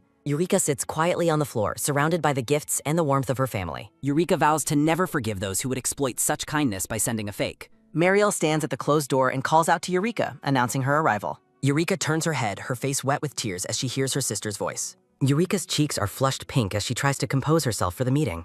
Mariel enters with a gentle smile, stating she also has something important to discuss. The two sisters sit across from each other at a small table for tea. Mariel asks if Eureka's overwhelmed by the news about Lizzie, and Eureka reassures her. Eureka thinks about her failed plan to reveal her truth before the imposter arrived. Eureka worries that any claim now would just seem like a desperate attempt to stay. Mariel apologizes for troubling Eureka with unnecessary worries. Mariel explains that she actually came to find Eureka for a different reason. Mariel recounts hearing from the Crown Prince about a book in the Emperor's secret library that contained the weaknesses of nobles. Eureka stares in shock as she hears about the existence of such a dangerous book. Mariel confirms the library's location and notes that the book also contained a record about the curse of the Medest family. A gasp sounds as Eureka looks at an open book featuring a drawing of a squirrel finally finding a link to her past. Narrated text explains a legend that a Medest ancestor was a beastkin and reminds Eureka of her own high magical energy. Mariel admits that considering all the evidence, she wonders if their family is hiding a deep secret. Mariel clutches the fabric of her dress, questioning if that family secret has something to do with Eureka as well. Mariel looks up with a bright, teary-eyed expression and realizes they are much closer than they thought. Eureka remains speechless, her eyes wide with overwhelming surprise and budding hope. In a lighthearted moment, Mariel admits she has no logical evidence but simply feels that Eureka is the real one compared to Lizzie. A vision of their mother appears as Eureka reflects on how Mariel has always put her first, no matter the situation. Overcome with emotion, Eureka begins to speak, her voice trembling with the weight of her feelings. The two sisters share a quiet moment of mutual understanding and silent connection. Mariel begins to weep, her hand covering her mouth as the truth finally settles between them. Mariel reaches out a trembling hand toward Eureka, seeking to bridge the gap between them. The two sisters fall into a deep emotional embrace, finally acknowledging their bond as true family. A sudden angry shout rings out over the tea table as Mariel curses the people from the temple. Mariel is absolutely livid, declaring that those at the temple deserve to be eaten by tigers for their cruel deceptions. Mariel apologizes for not recognizing her sooner, but Eureka gently reassures her that it is okay since she had no proof. Eureka asks if Mariel truly believes her, and Mariel firmly agrees, noting that their mother must have had a reason for her recognition. Eureka smiles with pure happiness, deeply grateful to finally have someone believe in her truth. A warm memory surfaces of Eureka being held as a small squirrel, a time when her family understood her perfectly. Eureka looks at her younger self holding the squirrel and wonders if such a connection was only possible because they were truly family. A formal portrait of the blonde-haired Medest family stands as a reminder of the legacy Eureka is a part of. Eureka looks forward with a steady, determined gaze, ready to face the challenges ahead. Mariel leans in and tells Eureka that she has a plan in mind to deal with the situation. Mariel explains that this is the perfect chance to expose Lizzie as a fake and go after the people pulling her strings. Eureka offers a soft, supportive smile, signaling her readiness to help with the plan. In the bustling town square, flyers announce the shocking return of the real second daughter of the Medest family. Commoners whisper about the news, noting that the adopted daughter from the orphanage is now being accused of causing trouble. A sharp, wet slap echoes as Lizzie falls to the floor in front of a stunned Mariel. A maid rushes to help the fallen Lizzie, while Eureka watches the suspicious scene unfold from a distance. Lizzie tearfully claims she fell on her own, a blatant lie that leaves Eureka looking on in complete disbelief. The atmosphere grows heavy with suspicion as staff members begin to question what really happened to the newcomer. Lizzie casts a sly, triumphant glance back at Eureka as she's escorted away, revealing her true manipulative nature. Night falls over the grand mansion, and Eureka sits alone at her desk, lost in thought. A soft pitter-patter of feet sounds as Eureka investigates why she hears someone crying in the middle of the night. Eureka and her maid arrive at the garden to find a group of staff gathered around a sobbing figure. A maid explains that Lizzie's baby clothes suddenly disappeared and were found ruined in the flower bed. Eureka gazes at the dirty garment, her eyes wide as she recognizes the very item that belonged to her. Eureka realizes that while she planned to take the dress back, she never imagined the temple would go this far to frame her. Lizzie wails that Eureka went too far just because she didn't like her, while Eureka defends herself against the baseless accusation. The maids look on with cold, judging gazes, clearly swayed by Lizzie's carefully orchestrated performance. Eureka feels the sting of their changing attitudes and feels a pang of guilt for the trouble this brings to her family. A new day begins as a grand carriage pulls up to the entrance of the sunlit mansion. A rapid, rhythmic thudding of footsteps sounds as someone rushes through the hallways in a hurry. A dark-haired man bursts into the room, calling out Eureka's name with a look of pure shock and relief. Eureka smiles brightly at the newcomer and cheerfully announces that she has run away from home. Eureka asks Johann if she can stay at his mansion for a few days. Johann is visibly shocked by the news that Eureka has run away from home. Eureka notices his intense surprise while maintaining a cheerful, upbeat facade. Eureka reflects on the difficulty of her hasty departure and the lack of prior contact. Eureka apologizes for the sudden intrusion and mentions the circumstances of her leaving. Johann interrupts her apology by softly and seriously calling out her name. Johann enthusiastically declares that Eureka can stay for as long as she desires. The atmosphere between them grows warm and sparkling as they stand together. Johann reaffirms his welcome while the household staff watches with baffled expressions. The butler and maids whisper amongst themselves about their master's transformation. A chibi butler and maid are utterly confounded by their master's sudden change in personality. Johann turns to lead Eureka through the grand, sunlit halls of the High-Rod mansion. The two sit across from each other at an exceptionally long, ornate dining table. Eureka eats while reminiscing about her first meeting with her sister in this very room. Eureka's expression grows solemn as she prepares to address a difficult topic. Johann admits he was considering a direct confrontation with the Medeste family before she arrived. Johann explains he only held back because he believed she might have a plan of her own. Eureka considers how the scandals regarding the imposter Lizzie must have reached his ears. Eureka is confused by Johann's unwavering trust despite the evidence presented against her. Eureka directly asks if he has any doubts that she might be an imposter. Eureka questions if he suspects her previous stories were merely elaborate lies. Eureka worries that Johann's kindness is actually a burden he feels forced to carry. Johann cuts off her spiraling thoughts by firmly calling her name again. Johann promises that he will believe her regardless of what she says or does. Johann gently advises her to stop saying things that only serve to hurt herself. Johann confesses that he has been waiting a long time to stay peacefully by her side. Eureka reflects on their past meetings in Hyrad and the pain of their rushed partings. Eureka expresses her deep gratitude to Johan for his kindness and support. A chibi Johan asks if it was Marielle who ultimately drove her out. Johan continues to speculate on her mistreatment while Eureka desperately tries to correct him. Eureka explains her strategic departure was part of a secret operation planned with her sister. Thump thump, Johan's heart races as he realizes Eureka considers him her only safe haven. Johan vows to protect her forever before Eureka nervously mentions another favor. Eureka sheepishly asks to borrow some clothes since she arrived with no luggage. A brief silence falls between them as Johan takes in her humble request. A soft sigh escapes Johan as he admits he feels bad for her current situation. Clack! Johan swings open a pair of grand doors to reveal a surprise. A magnificent room is revealed, filled with luxury clothing and a custom squirrel nest. Eureka feels overwhelmed with relief, realizing she could stay in this welcoming place forever. The scene shifts to a garden path lined with vibrant, blooming flowers. Marielle and Lizzie stroll together through the peaceful, sun-drenched gardens. Marielle sighs while explaining that Eureka left despite their many attempts to stop her. Lizzie secretly mocks Eureka's pride while enjoying the opulence of the estate. Lizzie wonders to herself if Eureka's complaints were really enough to justify leaving. Oof, Lizzie recalls how she used to subtly provoke Eureka into reacting poorly. Lizzie decides that Eureka's absence is a victory she intends to fully exploit. Marielle stops and considers giving Lizzie a more permanent place in the family. The two women stand before the entrance to a lush, sunlit, gated garden area. Marielle explains the history of the garden, which was built specifically for her father's daughters. Marielle hands over a key, granting Lizzie access to the garden that originally belonged to Eureka. Marielle smiles warmly and suggests they try to get along from now on. Lizzie agrees to be a good little sister, but Marielle sharply rejects the idea. Marielle maintains her distance while Lizzie seethes internally over Eureka's lingering influence. Lizzie resents how the Duchess and the uncle refuse to acknowledge her as the true daughter. Lizzie looks at her golden key, hoping they will eventually warm up to her. Lizzie plans to exploit Marielle's supposedly weak will for her own benefit. Lizzie envisions a life filled with kindness and immense family wealth. Greed consumes Lizzie as she imagines gaining total recognition and lavish riches. Lizzie even dares to dream of winning over the Duke of Hyrad himself. Lizzie clenches her fist, vowing not to let her current plan fail. Lizzie decides she must secure the temple's approval to fully usurp Eureka's identity. A grand mansion stands tall against a clear blue sky. A dark-haired guard reacts with profound shock to some unexpected news. Theodore's expression turns serious as he ponders Eureka's residence in Hyrod. A subordinate explains that Eureka fled to her lover's house because of the imposter. Theodore slams his desk in fury, questioning Ravina's chaotic methods. Theodore commands that a letter be sent to the Duke of Hyrod immediately. Theodore sternly announces that he will be visiting the estate personally. Johan and Eureka enjoy a peaceful stroll through a flower-lined garden path. Eureka looks around, remembering her time spent here in her squirrel form. Eureka notes that the estate remains largely unchanged, save for the staff. Eureka acknowledges that the mansion's owner is the most significant change. Johan looks ahead with a steady, tranquil gaze as they walk together. Eureka reflects on their past, never imagining they would one day walk side by side. The two share a quiet, companionable moment amidst the blooming flowers. Eureka expresses concern, asking Johan if he is currently experiencing any pain. Johan reassures her, mentioning he still has calming potions from his time at war. Johan suddenly reaches out and takes Eureka's hands into his mun.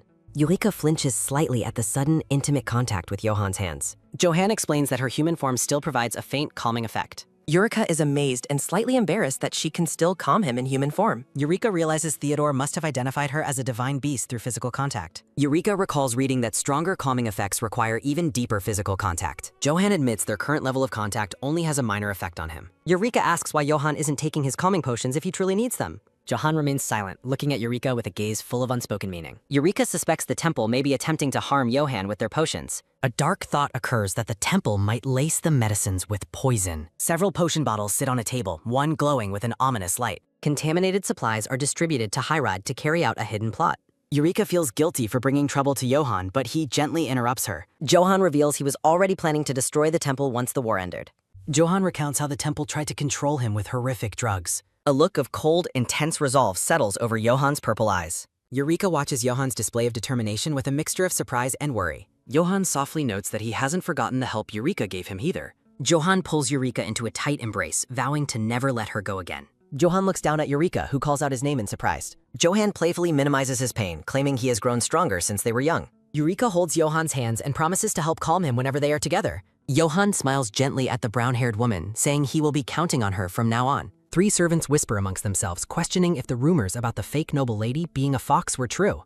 Chibi Beast versions of the pair walk by. The servants think it's obvious that the dark-haired Duke is the real fox here. The servants observe the interaction, feeling as though an innocent girl has unknowingly walked into a dangerous beast's den. Eureka stops in the garden, noticing a familiar swing still hanging from a tree as Johan watches her. Eureka fondly recalls how Tezin used to push her on the swing, while Johan stiffens and stops in his tracks. Dark energy swirls around a thought bubble reflecting that the swing holds precious memories involving Tezen. A sharp crackle sounds as Johan's mana shatters the wooden swing into pieces, leaving the servants utterly shocked. Johan casually points away, explaining that parts of the garden are undergoing repairs and suggests they move to another area. Eureka mentions how Tezen used to bring guests to a specific stone bench just to show her off. A loud snap rings out as the stone bench is suddenly pulverized into debris, causing the servants to stare in wide-eyed horror. Eureka points out a statue that Tezen claimed resembled her, only for the sculpture to spontaneously shatter under Johan's intense gaze. A sudden boom echoes as the chestnut tree stump explodes into splinters while Eureka reminisces about Tezen.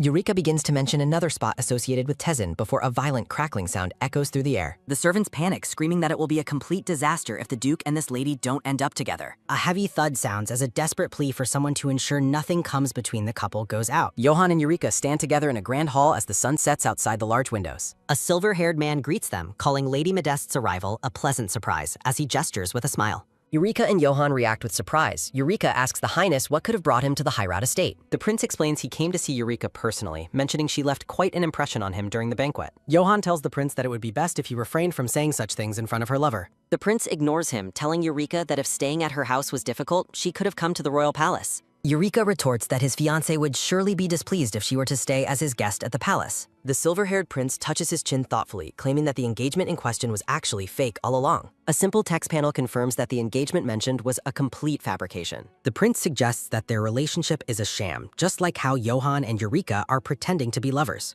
The prince continues his mockery, asking if they are truly just pretending, leaving Eureka speechless with shock. Eureka is stunned by the prince's sudden and open revelation regarding the fake nature of their engagement. Eureka recovers and claims she has no idea what he is talking about as Johan places a protective hand on her back. Johan asks the prince why they would ever need to pretend to be a couple in the first place. Johan realizes that according to Eureka, this silver-haired intruder is a powerful and dangerous mage. Johan calls the prince rude and demands he leave the estate immediately if he has no other business to attend to. The prince smiles and challenges them to prove their love right there by asking why they don't simply share a kiss. A heavy, expectant silence falls over the ornate room as the candles flicker in the background. Eureka is incensed, mentally calling the prince a crazy man for demanding something so private and inappropriate. Eureka argues that even if they were real lovers, they would have no reason to kiss in front of a stranger like him. The silver-haired man leans in closer toward Eureka, his expression unreadable and challenging. The prince tells Eureka that the title of a prince's fiancé is far more useful than a war hero with no political backing.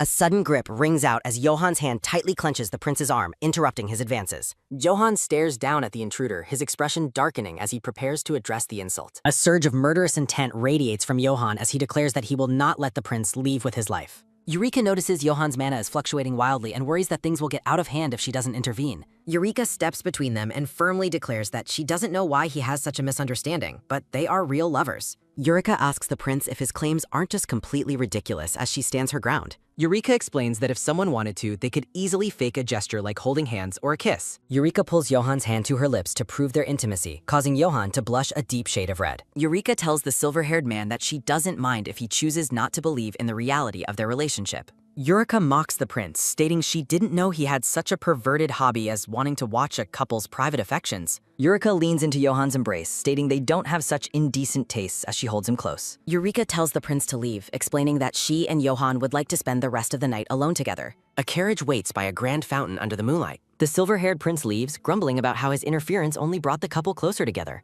The prince reflects on Johan's intense reaction and vows to trap Eureka at the palace with a royal seal. A sudden, sharp impact catches the prince off guard, making him cry out in shock. The prince turns back in a rage, demanding to know who would dare attack him. A flurry of small objects rains down on the prince, causing him to recoil in pain. Two simple acorns lie harmlessly on the stone floor of the courtyard. The prince stares at the ground, utterly bewildered by the strange, small projectiles. Back inside, Johan welcomes Eureka home as she approaches him with a bright smile. Eureka excitedly declares that she got her revenge, imagining her squirrel form looking triumphantly cool. Johan, blushing slightly, agrees that the prince fully deserved whatever trouble Eureka cost him. Johan apologizes for any discomfort his protective behavior caused, but Eureka insists she didn't mind. Eureka looks away shyly, worried about having kissed his hand without asking first. Johan immediately grants his full consent, leaving Eureka stunned by his quick response. Johan resolves to give Eureka his consent for everything she does, even considering a formal statement. Johan officially declares his unconditional consent for any of Eureka's actions as she looks on in confusion. Eureka warns Johan not to make such careless promises as they stand before the quiet mansion. A freckled woman lurks in the bushes, noting she is in the garden area belonging to Mariel. The woman hopes to eavesdrop on the crown prince after spotting him heading into the garden. A dark, cunning smile spreads across the freckled woman's face as she remains hidden. The spy watches from the shadows as the prince speaks with Mariel and another man. The woman recognizes the man with the prince as the renowned doctor, Rabat. Renat formally addresses the prince as they walk through the flower-lined garden. The doctor reveals that the prince's recent health issues are all caused by Arla petals. Renat explains that these rare desert flowers produce a purple dye the prince is severely allergic to. The doctor warns of potential paralysis, leading the prince to realize he must avoid anything purple. The prince requests absolute silence regarding this vulnerability, and Renat solemnly agrees to keep the secret. The freckled spy reels from the discovery of the crown prince's secret weakness. The woman realizes she can use this information to curry favor with the prince's enemy, the high priest. The spy plots to eliminate the prince and Mariel to secure her place as the sole heir. The grand mansion stands peacefully under the bright morning sun. Eureka pauses in the hallway, looking startled by some sudden news. A blue-haired man approaches her, asking what has caused her such distress. The man informs her that Count Albert has arrived and is waiting to see her. Eureka is overwhelmed by the sudden influx of visitors following Theodore's arrival the day before. Eureka apologizes for the trouble her presence brings, but the blue-haired man quickly dismisses her concerns. The man laughs warmly, telling Eureka she is welcome to stay at the estate as long as she likes. He notes that her presence brings a sense of peace to the staff and the master of the house. A blonde man in military attire stands waiting outside the heavy drawing room doors. Theodore reflects on the irony of barging in after he had scolded the Duke for doing the same. Theodore sighs at his own lack of manners as he waits to be received.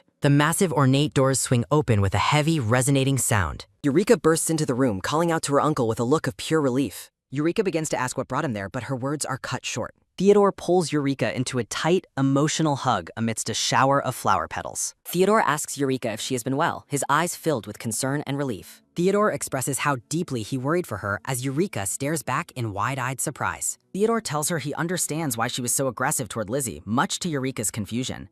Theodore proudly claims he would have done worse and laughs as Eureka smiles at his defense. Theodore looks at her tenderly, affirming his absolute trust that she had good reasons for her actions. Eureka smiles softly as a gentle light surrounds her. Eureka thanks her uncle and suggests they find a place to sit and talk. Count Albert explains he has been seeking a moment for a private conversation for some time. Eureka thoughtfully agrees that his reasoning makes perfect sense. Eureka recalls how Lizzie constantly stayed by her uncle's side, preventing any private talk before her departure. Albert explains he took advantage of the crown prince's arrival to slip away from the busy mansion. Albert asks Eureka to consider staying at his estate if she feels uncomfortable returning to her home. Eureka is visibly startled by the sudden offer to visit the Albert estate. Albert suggests she view it as a much-needed vacation to help her feel more at ease. Albert clenches his fist, expressing his deep unease about her staying in what he calls a wolf's den. Albert imagines her father would have dueled the Duke immediately, while Eureka wonders what he finds wrong with Johann. Eureka insists that Johann has been very welcoming, but her uncle remains unconvinced.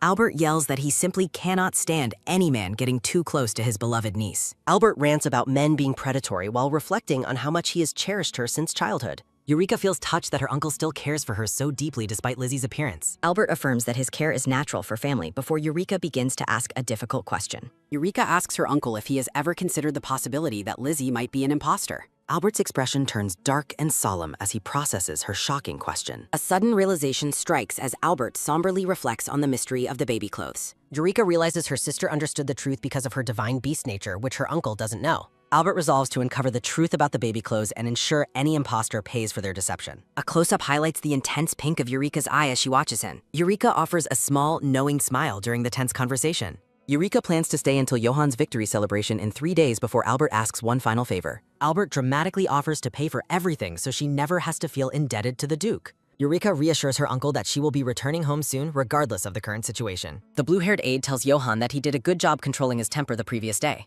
The aide notes that Johann's mana was so unstable that the entire mansion nearly collapsed from the pressure. The aide warns that harming royalty would have been a catastrophe despite the prince's behavior. The aide continues to nag about the potential for a disastrous ceiling collapse while Johann ignores him. Johann suggests he could have simply thrown the prince out a window even without using his magic. A weary sigh escapes the aide as he confirms that all the mansion's repairs are finally complete. The aide credits Lady Eureka for calming Johann down and preventing further destruction. The aide wonders what she did to have such an effect and asks if he should fetch her. Johann blushes and declines, admitting that seeing her now would make it impossible to restrain his feelings. A message goes out requesting that Eureka meet someone at the tall tower later that night.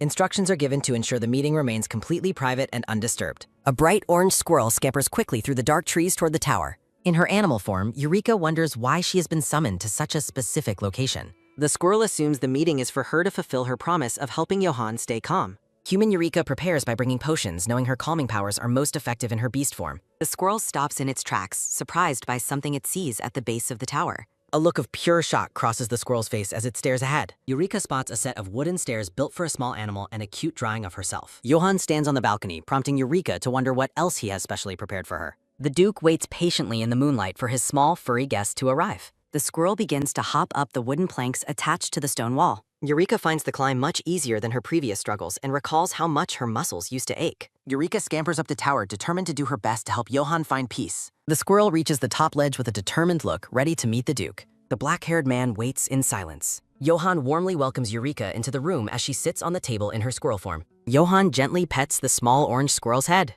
Johann notes her choice of animal form while Eureka reflects on her mission to calm his unstable mana. The squirrel encourages the Duke to hurry with the procedure. Johann questions if her animal form was truly the best choice for this task. Johann rests his head on the table and leaves the calming process in Eureka's hands. The squirrel places a tiny paw on his cheek, a soft light beginning to glow between them. Eureka is shocked to discover that his magic is far more unstable than she initially anticipated. Eureka realizes that Johann must have been in immense pain until now due to his condition. She worries whether her calming powers are actually having any effect on him. Eureka recalls how much more quickly he used to relax when they were children. A memory surfaces of a younger Johann smiling peacefully as a small squirrel clung to his cheek. Back in the present, the squirrel continues its work, but Eureka remains doubtful of her success. Johann suddenly opens his eyes and looks at her with a gentle expression. Johann tells the squirrel that she's beautiful. He repeats the compliment, his gaze filled with affection. Johann affirms that his feelings remain the same whether she is a human or a squirrel. A sudden, sharp tack sounds as the squirrel urges him to stop talking and focus on the treatment. Johann gazes down at his small companion with a thoughtful look. Johann insists she is beautiful even when still and suggests she simply stay by his side. The squirrel looks up at him with wide, curious eyes. Johann asks if absorbing more mana would cause her to return to her human form. Eureka explains that turning back into a human right now would only cause more trouble. Johann praises her for a job well done. The orange squirrel lets out a happy cue and lands on the soft bed with a joyful bounce. Eureka revels in the nostalgia of being in her beast form on such a comfortable bed. With a soft, plump sound on the mattress, the squirrel invites Johann to rest while he reflects on the familiar feeling. Johann lies down on the bed next to his tiny, furry pest. Eureka decides that, given his current state, Johann desperately needs to get some rest. She promises to return in her squirrel form the following day to continue the treatment. Johann's eyes soften as he watches her. The squirrel is caught off guard by a sudden change in his expression. Johann warns her that he may not be able to hold back if she continues to give him excuses. A vision of Johann holding human Eureka close highlights the growing tension between them. Johann confesses how much it means to him that she is the one who needs him. The squirrel stares at him, seemingly mesmerized by his words. Johann vows to do anything she asks of him. Johann's only request is for her to remain by his side. The squirrel remains silent and still. Eureka wonders what is happening to the atmosphere in the room. She realizes that while the setting and the person are the same, the feeling has shifted. Eureka notes a distinct change in the energy surrounding them. She recalls a warning about the intense and unpredictable obsession magicians can have with divine beasts. Eureka begins to wonder if Johann's repeated exposure to her calming power has affected him deeply. She questions if his special treatment and subtle advances are signs of a growing obsession. The squirrel sits quietly in the palm of Johann's hand. Eureka is struck by a strange and unfamiliar sensation. Johann admits that his heart will not stop racing because of her. Eureka's pink eyes widen in complete shock at his confession. Johann tells Eureka to use him as a tool and never hesitate to follow her path. The small orange squirrel watches him with a look of wide-eyed uncertainty. Johann ponders the true nature of the affection he feels for her. He dismisses these personal reflections as a luxury while dealing with the temple. Johann resolves to distance himself from Eureka once his mission is complete to regain his objectivity. A soft cue sounds as he admits that avoiding her beautiful face will be difficult. His secret plan remains the absolute priority for the time being. He hopes Raimund has carried out his instructions at the palace effectively. The Grand Imperial Palace stands under a clear, bright sky. At a state meeting, the Crown Prince discusses the temple's past distribution of divine beasts. He highlights the oddity of a weaker brother receiving a beast despite the current duke's superior power. The Crown Prince calls for an investigation into potential corruption within the temple's distribution system. Raimund notes that the sale of divine beasts has long since ceased. Other council members push to move on to the capital's reconstruction plans instead. The proposal is dismissed, which was exactly the outcome the prince expected. The initial rejection of his suggestion does not seem to bother him. A subtle, knowing smile plays on the Crown Prince's lips as he watches the room. He reflects that as long as the news reaches the High Priest, his goal is achieved. The day of the temple renovation ceremony finally arrives at the Grand Estate. Johann prepares himself in formal attire, noting that the critical moment has come. The Crown Prince greets the Duke, noting it is their first meeting since the victory banquet. He mentions news of Eureka staying at the mansion and refers to her as his sister-in-law. Eureka reflects on how saving her sister led to her becoming the Crown Prince's sister-in-law. The prince claims his fiancée Mariel is worried, while Chibi Johann looks skeptical of their conversation. The Ashherd Prince asks for an update on Eureka's well-being while Johann begins to respond. A heavy silence and sudden tension crackle between the two men as they lock eyes. Johann firmly asserts that Eureka is happy and tells the prince to contact him if needed. The Crown Prince walks away, focusing on his impending marriage to Mariel if the day goes well. High Priest Partre approaches the two men with a polite and formal greeting. The Crown Prince acknowledges the arrival of High Priest Parquet. Partre offers to guide the group through the renovation ceremony's usual proceedings. He explains a slight change in the traditional leadership order for this specific event. The High Priest requests that Duke Hyrat accompany the Crown Prince at the very front. The men proceed together into the ceremony as the priest watches them from behind. A dark and suspicious expression crosses High Priest Partre's face as he lingers. The group passes a small village housing patients suffering from the contagious Rev's disease. The disease causes severe skin blotches and extreme difficulty with movement in those affected. Traditionally, the royal family stops at this isolated village to offer their support and service. Johann informs the priest and the prince that he will wait outside the village. He explains that as a non-royal, he will stay behind to secure the route with the guards. The Crown Prince understands his reasoning and they agree to meet up later. Johann directs the guards to their assigned positions to ensure the path is safe. A sudden realization strikes Johann as he hears nearby voices whispering from the woods. Local children hide behind large trees, peeking out at the Duke with great curiosity. They gossip about the war hero's reputation as a powerful mage and his surprising handsomeness. Johann is mortified as the children notice his pocket is bulging and wonder what is inside. The Duke's face turns a bright shade of red from the embarrassing attention. A sharp cue sounds as the squirrel fumes over the children's gossip about Johann's muscles. Johann checks on his pocket, worried if Eureka is having trouble breathing, while she makes a muffled sound. The orange squirrel frantically tries to readjust her position while remaining hidden inside his pocket. Johann blushes intensely as Eureka's voice tells him to hang in there for just a bit longer. The small orange squirrel informs him that there is not much work left to do. Eureka is determined to conclude the temple's business by the end of that day. Raymond stands outside a small building while wearing a protective mask. The Crown Prince notes one final building remains to check, and High Priest Partre offers to personally accompany him inside. A steady, rhythmic tap sounds as the two masked men walk together toward the final stop. Partre reflects on how the Crown Prince brought up the Divine Beast at a recent state meeting. He believes the prince is actively trying to diminish the authority of the temple. The priest fears that if Raymond becomes emperor and investigates the curse of Modeste, the temple will be ruined. Partre darkens, resolving to cut the prince off before his plans can progress any further. Her entrance is signaled by a sharp, long creak sounding from the heavy wooden door. Raymond enters the room and tells the sick patient to remain lying down and rest comfortably. Looking at her condition, he suggests that it might be best to have her bedding changed. Partre stands by the door and watches the interaction with a cold, calculating gaze. A soft, crinkling rustle sounds as Raymond takes a bag of cookies, thanking the woman for her thoughtfulness. The red-haired patient smiles and asks him to accept the small gift she prepared. Raymond accepts the bag, admitting that he was just starting to feel a bit hungry. Partre reflects on information that a specific flower is the prince's greatest weakness. He reveals that he packed the cookies full of the poisonous flower petals. A sudden, crisp crunch sounds as Raymond takes a bite, while Partre waits for the effects to kick in. Raymond praises the cookies, but suddenly gasps in shock as a splatter of blood appears. The prince falls backward in agony as his mask is pulled away. Raymond collapses onto the floor, appearing completely lifeless. Partre lets out a dark laugh, shocked that the assassination was so easy to accomplish. The patient is stunned as the high priest mocks her and laughs at the fallen prince. She asks about her reward for proving her innocence, but Partre reveals that she will be the one framed for the murder. He explains that the hidden dagger and the cookies will be used as evidence to accuse her of killing the prince. A sharp whoosh sounds as Partre raises a dagger, telling Raymond to return to the arms of the gods. The priest is suddenly startled as soldiers burst into the room to intervene. Partre gasps in terror, dropping his weapon as the situation turns against him. Raymond stands up and formally arrests High Priest Partre for the attempted regicide of a royal. Guards lead the high priest and the red-haired woman away in Masangs. Partre shouts in desperation that the entire situation is a setup and swears he is innocent. A rustle in the leaves sounds as the squirrel watches from a tree, mocking his claims. Eureka asks the audience if they are curious how the trap was actually set. The explanation begins with the day Eureka shared everything with her sister. Eureka sits on a sofa with Mariel to discuss their strategy. She explains that this is the perfect chance to destroy the temple that has been a constant nuisance. Mariel confirms that the Crown Prince will gladly cooperate with the plan for that reason. She teases her sister that Raymond is so in love he would do anything Eureka asks. Eureka decides she must leave the estate for a while to fool the temple completely. She requests her sister to open her private garden to Lizzie to let the traitors guard down. Eureka planned to have a fake weakness about the prince slipped to the temple through Lizzie. The two sisters look at each other with a shared sense of determination. Muriel agrees with the plan, hoping it brings them closer to uncovering their family's secret. Back in the present, the orange squirrel cheers for the success of their operation. Eureka recounts how she signaled Johann once the targets entered the room, allowing him to catch them in the act. She is grateful for Raymond's help and plans to shower him with compliments later.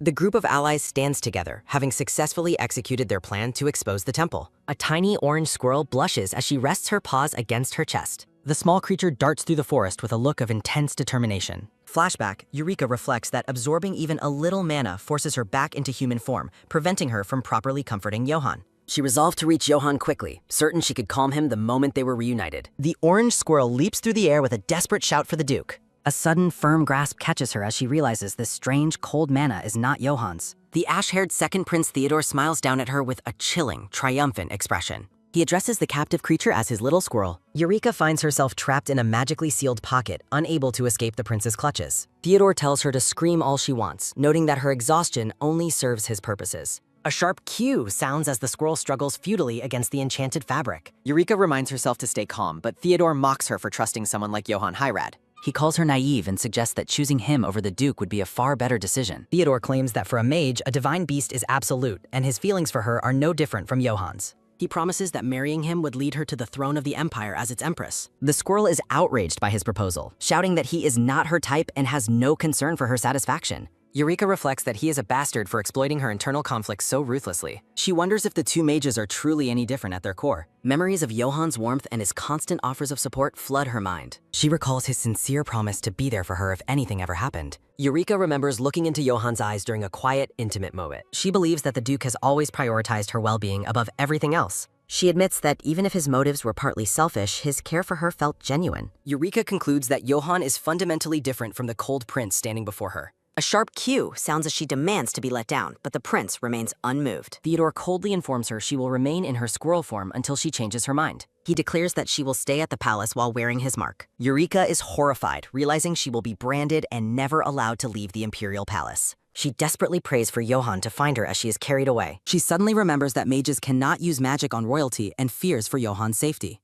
A crackling, violent surge of mana begins to ripple through the air around them. A massive, deafening boom sounds as an explosion of fire and light rocks the forest. Theodore is stunned, calling the unseen assailant a lunatic as a silhouette emerges from the smoke. A voice echoes back, calling the prince the crazy one as a figure steps forward. Johann appears amidst the swirling mana, his face cold as he demands to know Eureka's location. Tucked away in the pocket, the squirrel wonders in shock what is happening outside. Her fear turns to hope as she recognizes Johann's commanding voice. The Duke stares directly at Theodore, his eyes glowing with a dangerous blue intensity. A firm, rhythmic tap sounds as Johann continues his advance. Theodore touches a small, bloody cut on his cheek, acknowledging that the Duke has arrived. The prince asks if Johann is attacking indirectly because he knows mages cannot target royals. The two powerful men stand amidst the scorched trees, locked in a tense standoff. Theodore warns that threatening a royal with magic could be considered an act of treason. Johann tells the prince to shut up as purple energy crackles violently around his hands. Theodore remains unfazed, relying on the magical protection granted to the royal family. He mocks the Duke for wasting his strength on a move that will have no effect on him. The prince laughs at the idea that mere magical debris could harm a royal. Johann retorts that if magic is forbidden, he will simply have to find another method. A sudden, sickening thud sounds as Johann's fist connects with Theodore's jaw, drawing blood. Johann calmly adjusts his glove, stating that he would simply do something like that instead. Theodore looks dazed with blood staining his cheek and lip. The prince's eyes widen as he gasps in shock. Theodore screams an insult at the black-haired man standing before him. A sharp ack sounds as Johann delivers a powerful kick. Theodore reels backward with a pained ah as he falls. Inside the pocket, Eureka is confused by the sound of heavy blows. A sharp cuke sounds as Eureka realizes Johann is physically attacking the prince. Johann stares coldly while demanding to know Eureka's location. The battered prince remains silent as Johann repeats his demand. Johann strikes Theodore again with a relentless physical blow. A low sounds as the prince collapses onto the ground. A pained coo sounds amidst the swirling dark mana. Johann stands with his back turned, breathing heavily from the exertion. Eureka remains curled into a ball, trembling within the dark fabric. The squirrel tentatively peeks out with a look of uncertainty. Eureka is relieved to find that the magic barrier has vanished. The squirrel is horrified by the forest's total destruction. Eureka is stunned by the sight of Theodore's bloody, beaten face. She quickly turns her attention toward the exhausted Duke. Johann looks down, his expression weary and strained after the fate. He kneels and calls out Eureka's name in disbelief. Eureka worries about the Duke's terrible, sickly complexion. She decides she must calm his unstable mana immediately. Johann gently cradles her, asking if that bastard harmed her. A sharp cue sounds as Eureka tells him to worry about himself. Glowing energy flows from the squirrel's paws into Johann's hand. Eureka notes that his mana is completely tangled from reckless use. She resolves to soothe the Duke's soul might aware. Eureka pauses as she senses something unusual in his state. She wonders why the Duke's hands are still shaking. Johann looks down, whispering her name with deep sadness. He reflects on the terror he felt when she didn't return. Johann gazes at her with eyes filled with sorrow and relief. The Duke admits he was terrified of actually losing her. He explains he feared hurting her if he used magic directly. Eureka realizes he wasn't looking for her just to calm himself. She understands he held back magic entirely for her safety. Eureka feels safe knowing he prioritized her over the royal decree. Johann tenderly presses the small squirrel against his face. The squirrel's eyes widened with a soft, affectionate glow.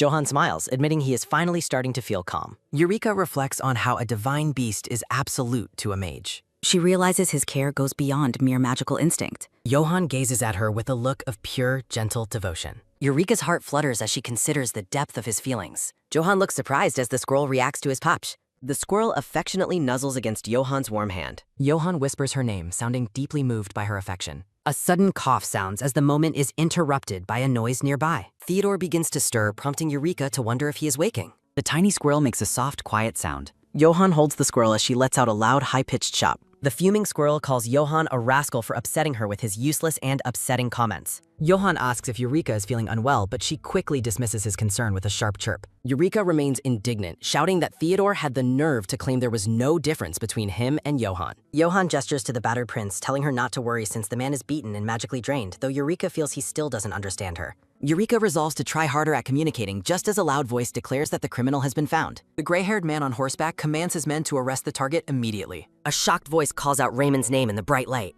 Eureka watches in a panic as Raymond leads his knights toward them, fearing they intend to arrest the Duke. She wishes they would at least listen to an explanation before taking action against her friend. The squirrel leaps from Johann's hands as he looks down in surprise. The tiny creature stands its ground with a determined look. Standing protectively in front of the Duke, the squirrel declares that no one will lay a hand on Johann while she is there. Raymond's voice booms out as he addresses the Duke by his full name. Trembling but firm, Eureka shouts that anyone trying to get to the Duke will have to go through her first. A voice praises someone for their hard work on a secret mission. Eureka is completely baffled by the mention of a mission. The squirrel watches the two men face each other, wondering what on earth Raymond is talking about.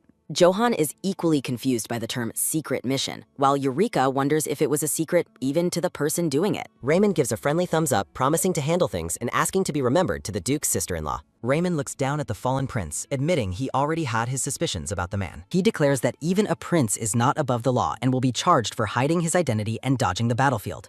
The squirrel smiles brightly as Raymond orders Theodore's arrest and apologizes to Johann for the earlier misunderstanding. Johann looks down at the creature as she lets out a soft, inquisitive sound. The Duke gazes at her with a gentle, appreciative smile. The squirrel stares back with wide, curious eyes. Johann warmly admits that her protective display was impressive. Eureka curls up and makes a soft, happy sound. Johann laughs softly, deeply moved by the small squirrel's affection. At the palace, a command rings out to search every single inch of the grounds. Inside the grand hall, knights surround the blonde man and Mariel. The man asks why the knights are there, but Mariel calmly tells her uncle to settle down. She explains that because they are innocent, they should have no problem cooperating with the search. The uncle looks hesitant and concerned despite her calm demeanor. A desperate cry to be let go sounds as a struggle ensues. Lizzie is forcibly detained by knights as she demands to know what she did wrong while her uncle watches in shock. Narration explains there is testimony that Lizzie leaked the prince's weaknesses and worked with the temple. Flashback, witnesses saw Lizzie tailing the prince the day he visited the ducal estate. The knights assure her that if she is truly innocent, she will eventually be released. Lizzie shouts through gritted teeth that she is being framed for crimes she didn't commit. She turns to her sister, begging for help and insisting this is all a setup.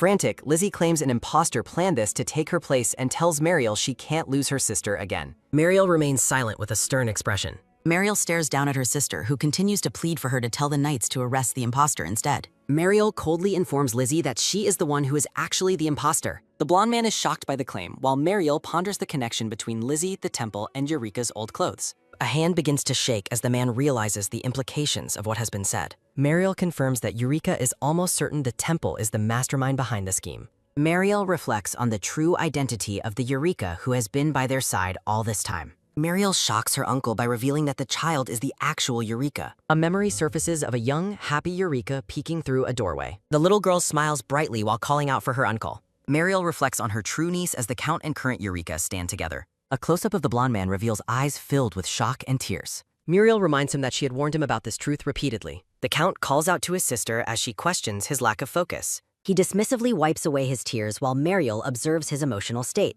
Lizzie desperately insists everyone is being deceived before she is abruptly silenced. The Count furiously commands Lizzie to stop lying and vows to cooperate with investigators. Lizzie is left devastated as the Count declares she will pay for her crimes. She is dragged away by knights while screaming about her supposed innocence. Muriel turns her attention toward her sister while standing in the hall. The tearful Count pulls the two women into a warm, emotional embrace. He expresses his profound gratitude for finally finding the real Eureka. A sudden realization prompts the Count to shift his focus immediately. He resolves to reclaim Eureka from the Duke despite Muriel's defense of the man. Muriel calls out for Eureka to return home soon as the Count objects. The scene shifts to the towering white spires of the Grand Temple. Johan stands with his arms crossed, projecting an air of cold authority. The priest argues against a parade, but Johan questions his reasoning. The young priest explains he lacks the authority to approve such a massive event. Johan dismissively asks why that situation is any concern of his. He insists that the temple representative cannot refuse a war hero's request. The young priest is stunned into a moment of silent realization. Johan remains unmoved by concerns regarding the palace's turmoil over Prince Theodore. The priest mentions the need for royalty, causing Johan to pause thoughtfully. Johan confidently claims he will simply find a royal family member himself. He declares the matter settled as the priest reluctantly agrees. Johan offers to send his own knights to guard the temple. The Duke turns to leave before remembering one final important detail. Johan suddenly announces a strict deadline of only 3 days. He flashes a bright smile while demanding everything be prepared in time. A loud slam sounds as the priest screams in frantic protest. The terrified priest cries while calling the Duke a literal demon. Eureka expresses surprise that the temple agreed to such a tight schedule. Johan lies that the priest was happy to help as Eureka feels relieved. Narration notes that several days have passed since Lizzie was taken. Eureka recalls her uncle arriving at the estate in a grand carriage. A steady hand is shown writing a formal letter in cursive. Eureka looks out the window, deciding it is not yet time to return. She resolves to exploit the current situation while everyone is watching her. A book describes the downfall of the fake noble lady Eureka Modeste. Eureka plans to use the family's distance to search the temple's laboratory. Johan asks why she agreed to wait 3 days for the parade. A tiny Eureka exclaims that she intends to make full use of it. Johan is left puzzled by her cryptic and determined response. He realizes she is planning to use a resource named Reincarnated Sevs. A banner announces the start of Eureka's complex strategic plan. The first step involves spreading news about the parade and the knights. Narration explains that the anxious Ravina will attempt to infiltrate the temple within 3 days as a red-haired woman in a lab coat looks on. The plan moves to its next phase of watching and waiting as the black-haired boy and brown-haired girl observe the red-haired woman entering the building. The brown-haired girl aggressively shakes the red-haired woman while the black-haired boy watches with his hands together, illustrating the plan to take her apart. Eureka enthusiastically discusses raiding the temple with Johan, noting that their enemies are currently without backing. Johan startles Eureka by softly saying her name while she is deep in thought. Johan warns that even a single mistake in their plan could result in a complete disaster. Eureka's pink eyes widen as she processes Johan's words and his surprisingly gentle tone. She wonders how a man who was once a potential villain could speak to her with such sweetness. Eureka reflects on the idea of them staying together on the same side forever. Eureka blushes deeply and calls Johan a villain for making such sudden, heart-fluttering comments. The scene transitions to the palace tower standing tall against the night sky. Clicking heels echo through the grand deserted hallway lined with lion-crested banners. A close-up reveals the serious expression of the red-haired woman as she walks. Ravina wonders if a calming potion is necessary for the meeting she is about to have. Theodore sits on a rug in a disheveled state, drained after recklessly using his magic. Theodore looks up with a faint smile as he realizes someone has finally arrived. Ravina approaches Theodore, commenting on how quickly he arrived despite his weakened state. Ravenna clenches her fist in frustration, recalling how Theodore ruined her plans by appearing at the ducal estate. A flashback shows Johan and Theodore facing each other, with narration noting that allying with a mage was never the plan. Theodore asks why Ravina remains silent about the situation. Ravina counters by asking why he chose to act on his own without a word. Theodore demands to know why she didn't reveal that the divine beast could freely return to its original form. Theodore explains his mistaken belief that once humanized, the form was permanent as an image of the squirrel appears. Theodore lets out a soft, mocking laugh as he looks at Ravina. Ravina is silenced by the realization that Theodore was just as unaware of the truth as she was. Theodore admits he only ended up in his current state because he was trying to reclaim his divine beast. Ravina is overwhelmed with shock and anger that there are things she doesn't know about her own creation. She realizes that Eureka's ability to transform will make it incredibly easy for her to infiltrate the temple laboratory. A large tiger is shown lying trapped behind bars in a dark room beneath the laboratory. Despite her reluctance, Ravina decides that joining forces with Theodore is her only remaining option. Ravina looks closely at Theodore as she begins to propose a way out of their predicament. She tells him that if he still wants the divine beast, there is one way to achieve it. Ravina explains that they must succeed in a highly complex experiment. The goal is an experiment to turn back time and erase the current present, depicted by a girl and squirrel amidst falling clocks. The visual emphasizes the plan to completely erase the present reality and start over. Theodore asks for clarification on the time rewinding plan while Ravina warns of its difficulty. Ravina reveals her plan to return to the past with her memories and brainwash Eureka once more. Theodore asks for details on how she intends to carry out the brainwashing. Ravina explains that she will whisper commands to Eureka while she is unconscious in her beast state. The core of the brainwashing is to command the creature to never humanize, shown over the squirrel's image. Ravina wears a sinister smile as she promises to hand Eureka over to Theodore if the experiment succeeds. Eureka is shown curled up and sleeping soundly inside a dark, ornate birdcage. The scene shifts to a bright town square where people are gossiping about a prominent couple. Eureka is thrilled to be on a date with Johan, while the public watches them with suspicion. Onlookers whisper about their surprise that the couple's relationship has lasted this long. Gossip continues about Eureka being fake and whether the hero could still love her. Johan is pleased that their public outing has successfully made them the center of conversation. Narration reveals that, according to the news, Ravina and Theodore's engagement remains intact. Silhouettes of the two conspirators appear as the text states they will continue to work together in the future. A final thought suggests that Ravina might already be aware of Eureka's squirrel form. Ravina anticipates her opponent will be wary of her infiltration plans. She believes a lack of information will force her enemy to act. Eureka resolves to wait for the red-haired woman to take the bait while Johan calls out to her. Johan catches Eureka's attention at a local market stall during their outing. Johan suggests a cute animal ear headband that he thinks would look perfect on her. Eureka gasps in surprise as the man carefully places the headband on her head. The girl stands frozen in surprise, her pink eyes wide and shimmering. A playful energy fills the air as the pair poses with various themed headbands. Johan compliments Eureka's appearance as they both wear matching ear headbands. Johan smiles softly as Eureka admires how well the ears complement his features. Eureka jokingly reminds Johan that a headband doesn't change his true nature as the vendor observes them. Johan points toward a new attraction, suggesting they continue their exploration of the town. The couple passes a sign for cold treats as they stroll through the sunlit streets. In a tender moment, Johan reaches out to wipe a smudge from Eureka's face. They continue their fun by trying on an assortment of stylish hats at another stall. Eureka excitedly spots a dessert shop and gestures for Johan to follow her inside. She is mesmerized by the vibrant selection of puddings and strawberry cakes. The girl is overwhelmed with delight as she prepares to enjoy her favorite sweets. Eureka offers Johan a taste of her cake, raving about the incredible softness of the cream. Johan leans and takes a bite of the dessert offered by the brawl. He confirms the cake is delicious while wiping a small trace of cream from his lip. Eureka wonders about Johan's charm before asking him if he's enjoyed their wonderful day together. The girl reflects on how peaceful and pleasant the afternoon has been. Johan confesses that walking freely through the streets with her has been his lifelong dream. He notes that their past was restricted to meetings within the confines of the castle. Eureka is deeply touched by his words, looking at him with watery eyes. Johan asks Eureka how she was able to track him down originally. The girl pauses, her expression softening as she prepares to tell her story. For the first time, Eureka recounts the details of her life before their paths crossed. She explains that a single, overwhelming thought filled her mind the moment she became conscious. Eureka recalls being a squirrel in a cage, driven by a voice whispering that she must humanize. She details how her previous owner's weak magic made transformation impossible despite his boastful claims. Eureka admits she sought out Johan's family specifically to find someone with enough power to help her. She worries that her intentions might sound selfish while Johan processes her confession. Johan listens to her confession with a calm and unreadable expression. A rhythmic thump, thump sounds as Eureka's heart pounds in the quiet of the shop. Their intimate moment is interrupted by a blue-haired knight seeking his master's attention. The knight informs Johan that their guards at the temple have sent an urgent message. He whispers that an unknown individual has attempted to sneak onto the temple grounds. Eureka realizes Ravina has finally acted, falling perfectly into the trap they set. Johan orders his men to remain vigilant and not let their guard down for a moment. Johan concludes that their goal for the day is complete and suggests they head home. The three of them walk through the bustling town as the evening light fades. Eureka feels a sense of accomplishment, happy with both her date and the success of her scheme. She lets out a satisfied sigh, though her face remains flushed from the excitement.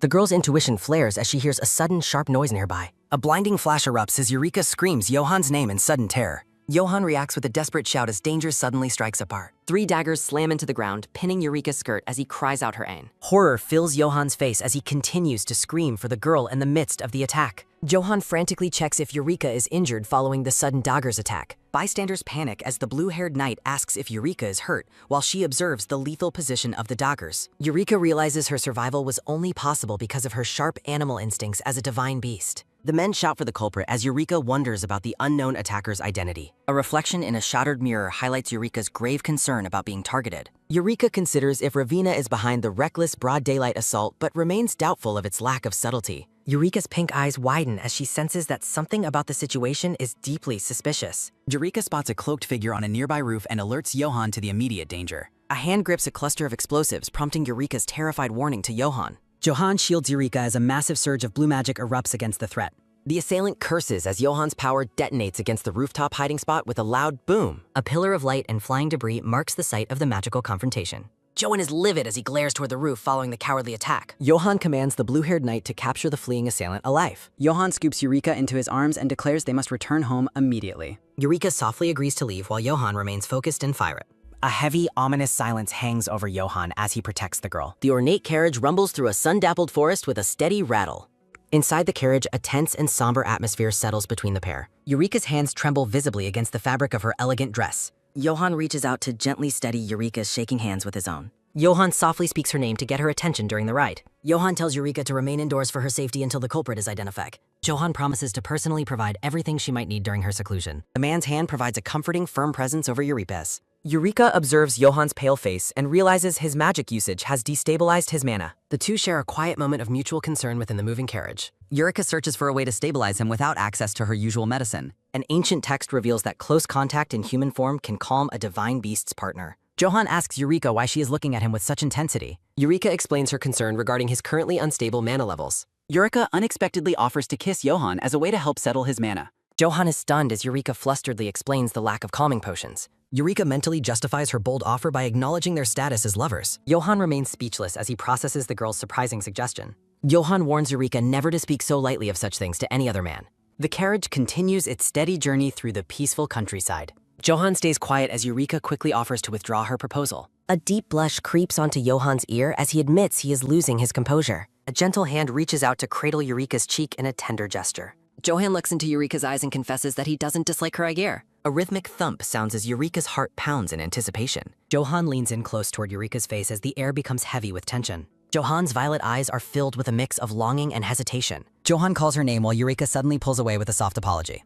A frantic thump sounds as her face turns bright red with racing thoughts. The girl looks down in embarrassment, overwhelmed by the sudden romantic energy. Eureka flusteredly suggests she can calm him in her squirrel form later instead. Johan admits in a low voice that he feels the same way as her. Johan holds Eureka's hand firmly as they share a quiet, romantic moment. Johan looks toward the girl and asks if he appears mortis. Eureka realizes Johan's heart is pounding incredibly hard. Johan and Eureka share an intimate moment together. Johan admits that as long as he's with her, he will always want it. The black-haired man looks down with longing. Johan tells Eureka to do as she wishes regarding his proposal. Eureka is overcome with blushing and wide-eyed surprise. Johan and Eureka share a deep and romantic kiss. 3 days later, the scene shifts to the temple restoration ceremony. Priests in white robes welcome the Duke's arrival at the temple entrance. A priest informs the Duke they have finished the preparations for him. Johan appears in his formal and highly decorated military uniform. Johan remarks that the setup is modest but looks decent enough. The man looks on while stating he is not really satisfied. Theodore greets Johan and notes it has been a while since they met.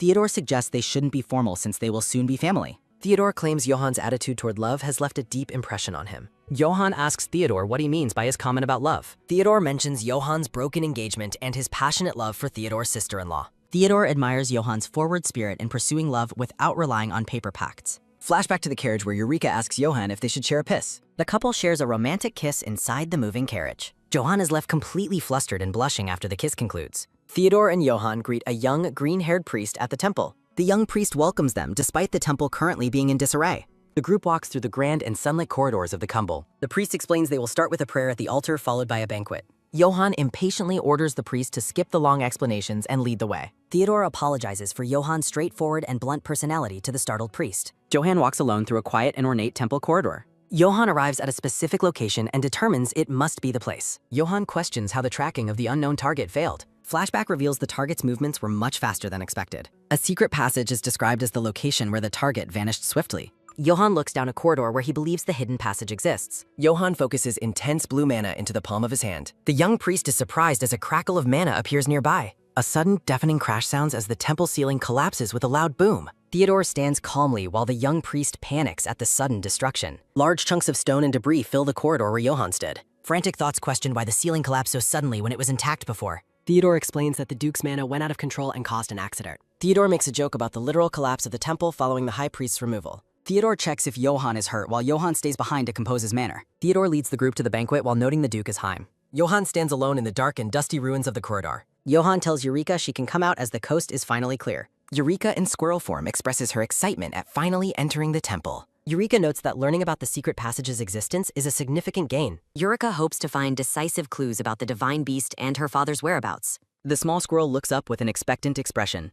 Johan asks if they should finally begin their journey. The man is suddenly struck by a flustered memory. Eureka blushes as she recalls their kiss and feels self-conscious. Johan reminds himself to focus on the important investigation ahead. The pair walks cautiously through the dimly lit temple corridor. Eureka tells Johan to wait as she senses something unusual. The squirrel leaps toward the stone wall with sudden urgency. She quickly begins climbing up the rough stone surface. Eureka discovers a specific section of the wall that stands out. Johan identifies the small stone slab as a hidden button. The man's hand reaches out to press the secret mechanism. A hidden stone doorway slowly slides open with a rattle. They discover a dark set of stairs leading to a basement. Johan confirms that they have found the place they sought. He begins descending the stone stairs into the dark depths. Johan observes the ransacked room and notes evidence was destroyed. Eureka reacts with shock to a sudden noise from the shadows. Johan points toward a dark corner and tells Eureka to look. Theodore and Ravina stand before a large portrait in the palace. Ravina admits she has been thinking about her father recently. Theodore shares her hope that her father might still be alive. Theodore notes that her older brother shared many traits with Eureka. Ravina laughs and agrees that they share the same sharp intellect.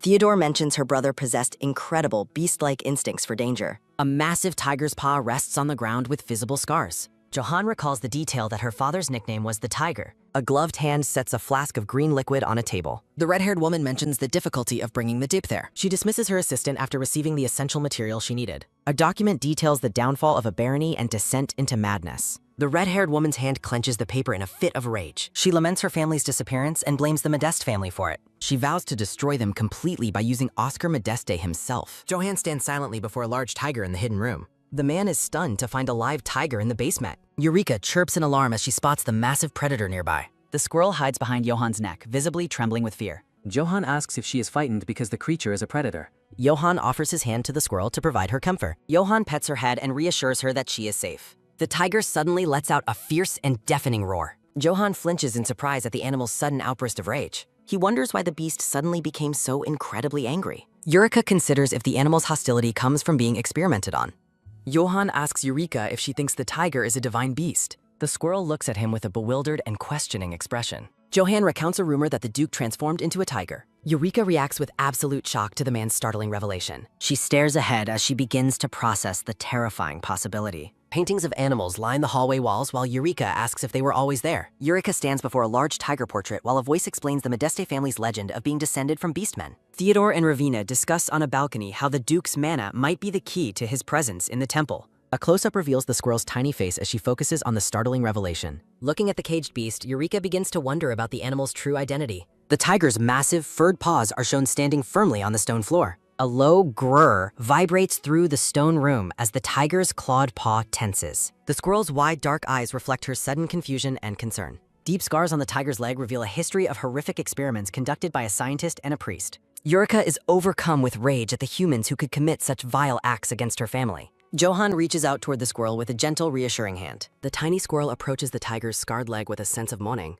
Eureka's heart aches as she calls out to the tiger, realizing he is her father. The squirrel reaches out to touch the tiger's massive, scarred paw. A soft cue sounds as the squirrel tries to communicate with the beast. Johan looks down at Eureka with a gaze full of empathy and support. Eureka gently nuzzles her father's scarred leg while questioning the depth of his sufferings. She laments the lonely pain he must have endured while being held in the dark. Eureka firmly vows to return her father to the Modeste home as soon as possible. A soft "Cue" sounds as the squirrel gazes up at the massive tiger and calls out to him with renewed hope. Eureka asks her father if he would like to leave this dark place with her. Johan bows slightly and formalizes his respect by greeting the tiger as the Duke. A warm smile crosses Johan's face as he tells his future father-in-law he is glad he is safe. With a crackle of mana, Johan shatters the cage bars and invites the Duke to step out comfortably. An emotional "Cue" sounds as Eureka reaches her paws up for a hug. The massive tiger leans down to investigate the tiny squirrel with a curious sniff. A soft "king" sounds as Eureka sits atop the tiger's head and chirps a question about their departure. A low grrr sounds as the squirrel asks her father if she can ride on his head as they leave. A bright, happy blush appears on the squirrel's face as she enjoys her new seat. A happy "cue" sounds as Johan looks on with a tender smile and agrees to Eureka's plan. Johan and the tiger walk side by side toward the exit while Eureka perches on her father's head. A determined "cue hung" sounds as Eureka expresses her excitement about finally heading back to the Modeste estate. A carriage pulled by 4 horses arrives at the entrance of a grand white mansion. A blonde woman with pink eyes enthusiastically welcomes Eureka back home. A joyful "cue" sounds as the squirrel leaps into the air with joy to greet the blonde woman. The blonde woman cradles the squirrel in her hands, delighted by her return. She tells Eureka to turn back into a human while noting the tiger's presence. The woman is puzzled when the tiger stops and seems to want to wait. Eureka warns the blonde woman not to be shocked as she asks about Duke Hyrod. The blonde woman turns around with a questioning look at the looming shadow behind her. A low grrr sounds as the massive tiger steps forward into the light, revealing its presence to the woman. A look of sheer disbelief washes over the blonde woman as she stares at the beast. The grand palace grounds are shown in the bright morning light. The sun begins to set over the sprawling rooftops of the royal estate. Inside the palace, the blonde woman questions if the tiger could truly be their missing father. Ravina and the blonde woman sit together while Eureka's squirrel form confirms the truth. The blonde woman is horrified to learn about the condition their father is in. Ravina explains that the temple purposefully altered him to maximize his beastly power. The tiger's piercing blue eyes stare forward with a mix of intensity and sorrow. Ravina resolves that they must find a way from now on to return their father to his human form. Muriel's eyes widen in disbelief as a sharp pain pulses through her. Marielle vows to never forgive those who abducted her sister and father, determined to find a way to save them no matter the cost. Marielle tells Eureka that she has been conducting her own investigation, prompting Eureka to ask what she was looking into. Marielle explains that during Eureka's absence, she utilized all her connections to track down individuals privy to the Modeste family's secrets. Marielle mentions seeking advice from elderly retainers, causing Eureka to inquire about the information they shared. Marielle recounts visiting the elderly Baron Olteba after he failed to reply, noting that the man, who is over 90, suffered from a failing memory during their meeting. Marielle reveals that the Baron said something strange that deeply bothered her, sparking Eureka's curiosity. A single name echoes in Eureka's mind as she questions the significance of Arthea. Marielle admits she has never heard of the name, and Eureka confirms that she is also unfamiliar with it. Marielle notes that even within the mansion's historical records, there is no mention of a family by the name of Arthea. A large tiger rests silently on the floor, offering no response to the unfolding mystery. Eureka initially dismissed the Baron's mention of Arthea as senility, but she now suspects a deliberate erasure of records, suggesting a hidden connection to their family. Eureka expresses a desire to meet the Baron herself to gather more information, but Marielle warns her that such a visit would be problematic. A text notification explains that the Baron's poor health has left him under the strict care of his son. In a flashback, Marielle is startled when the Baron's son suddenly interjects during her visit to the old man's bedside. When Marielle tries to introduce herself as a member of the Modeste family, the son abruptly cuts her off and prevents any further conversation. The Baron's son orders Marielle to leave immediately, shouting that their family no longer has any ties to the Modestes. A quick tap sounds as the son watches Marielle depart through a crack in the door, his eyes suggesting he knows more than he is letting on. Eureka realizes the son is hiding something, but doubts that visiting him directly would yield immediate answers. Marielle suggests enlisting the help of Lean from the Hosri Guild, who is known for her skill in unearthing hidden information. The scene shifts to the exterior of Baron Oltebas's residence, standing silent under the night sky. Inside the mansion, the son confronts his father, asking why he mentioned Arthea to their visitor. The son expresses his frustration that his father spoke of the secret name specifically in front of Marielle Modeste. The son worries about the consequences if the wrong people discover that the name has been spoken. The Baron's memory slips as he asks who Marielle is, jokingly asking if she is his son's wife, while the son reminds him he has never been married. The son is flustered by his father's extreme senility as the old man continues to lose his grip on reality. The son warns that they could be eliminated if today's events are discovered, as the Baron notes that no one who mentioned Arthea has ever survived. When the son suggests the Baron might not fear death due to his age, the old man indignantly shouts that he has no intention of dying. The son falls silent as he processes his father's outburst. The son laments that his father cannot avoid the impending danger simply by wishing it away. Looking out at the night, the son fears for their lives and wonders if they are even capable of escaping in their current state. The son contemplates the need for a miracle similar to one that occurred in the past. The Baron asks if there is anyone his son can reach out to for assistance. The son looks confused and asks who his father could possibly mean. The Baron suggests relying on the polite girl who recently visited, though the son vehemently rejects the idea of involving a Modesta. The Baron plugs his ears as his son continues to yell, noting that the younger man's lungs are impressively healthy for his age. The son declares that he would rather die than get involved with the Modeste family again, vowing to never cross paths with them. A steady rhythm of footsteps echoes through a dimly lit palace corridor. A man with dark hair stands by a window watching the rain pour down outside.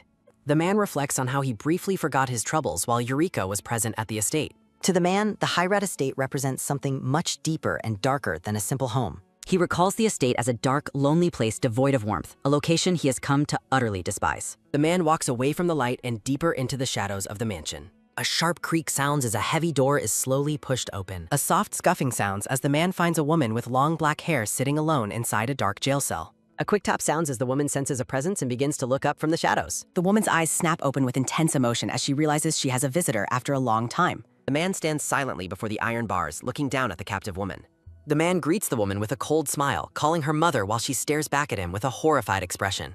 The confrontation continues in silence as the man remains standing before his mother's cell. The dark-haired man addresses the woman as his mother with a chilling, mocking smile. From the shadows of the cell, the woman gazes back at him with an expression of pure horror. She erupts into a sudden fit of rage, hurling insults at the man for his perceived worthlessness. Gripping the cold iron bars of her cage, she continues to scream her fury at him. She questions how his son could treat his mother so cruelly while the man looks on with a silent, unfazed smirk.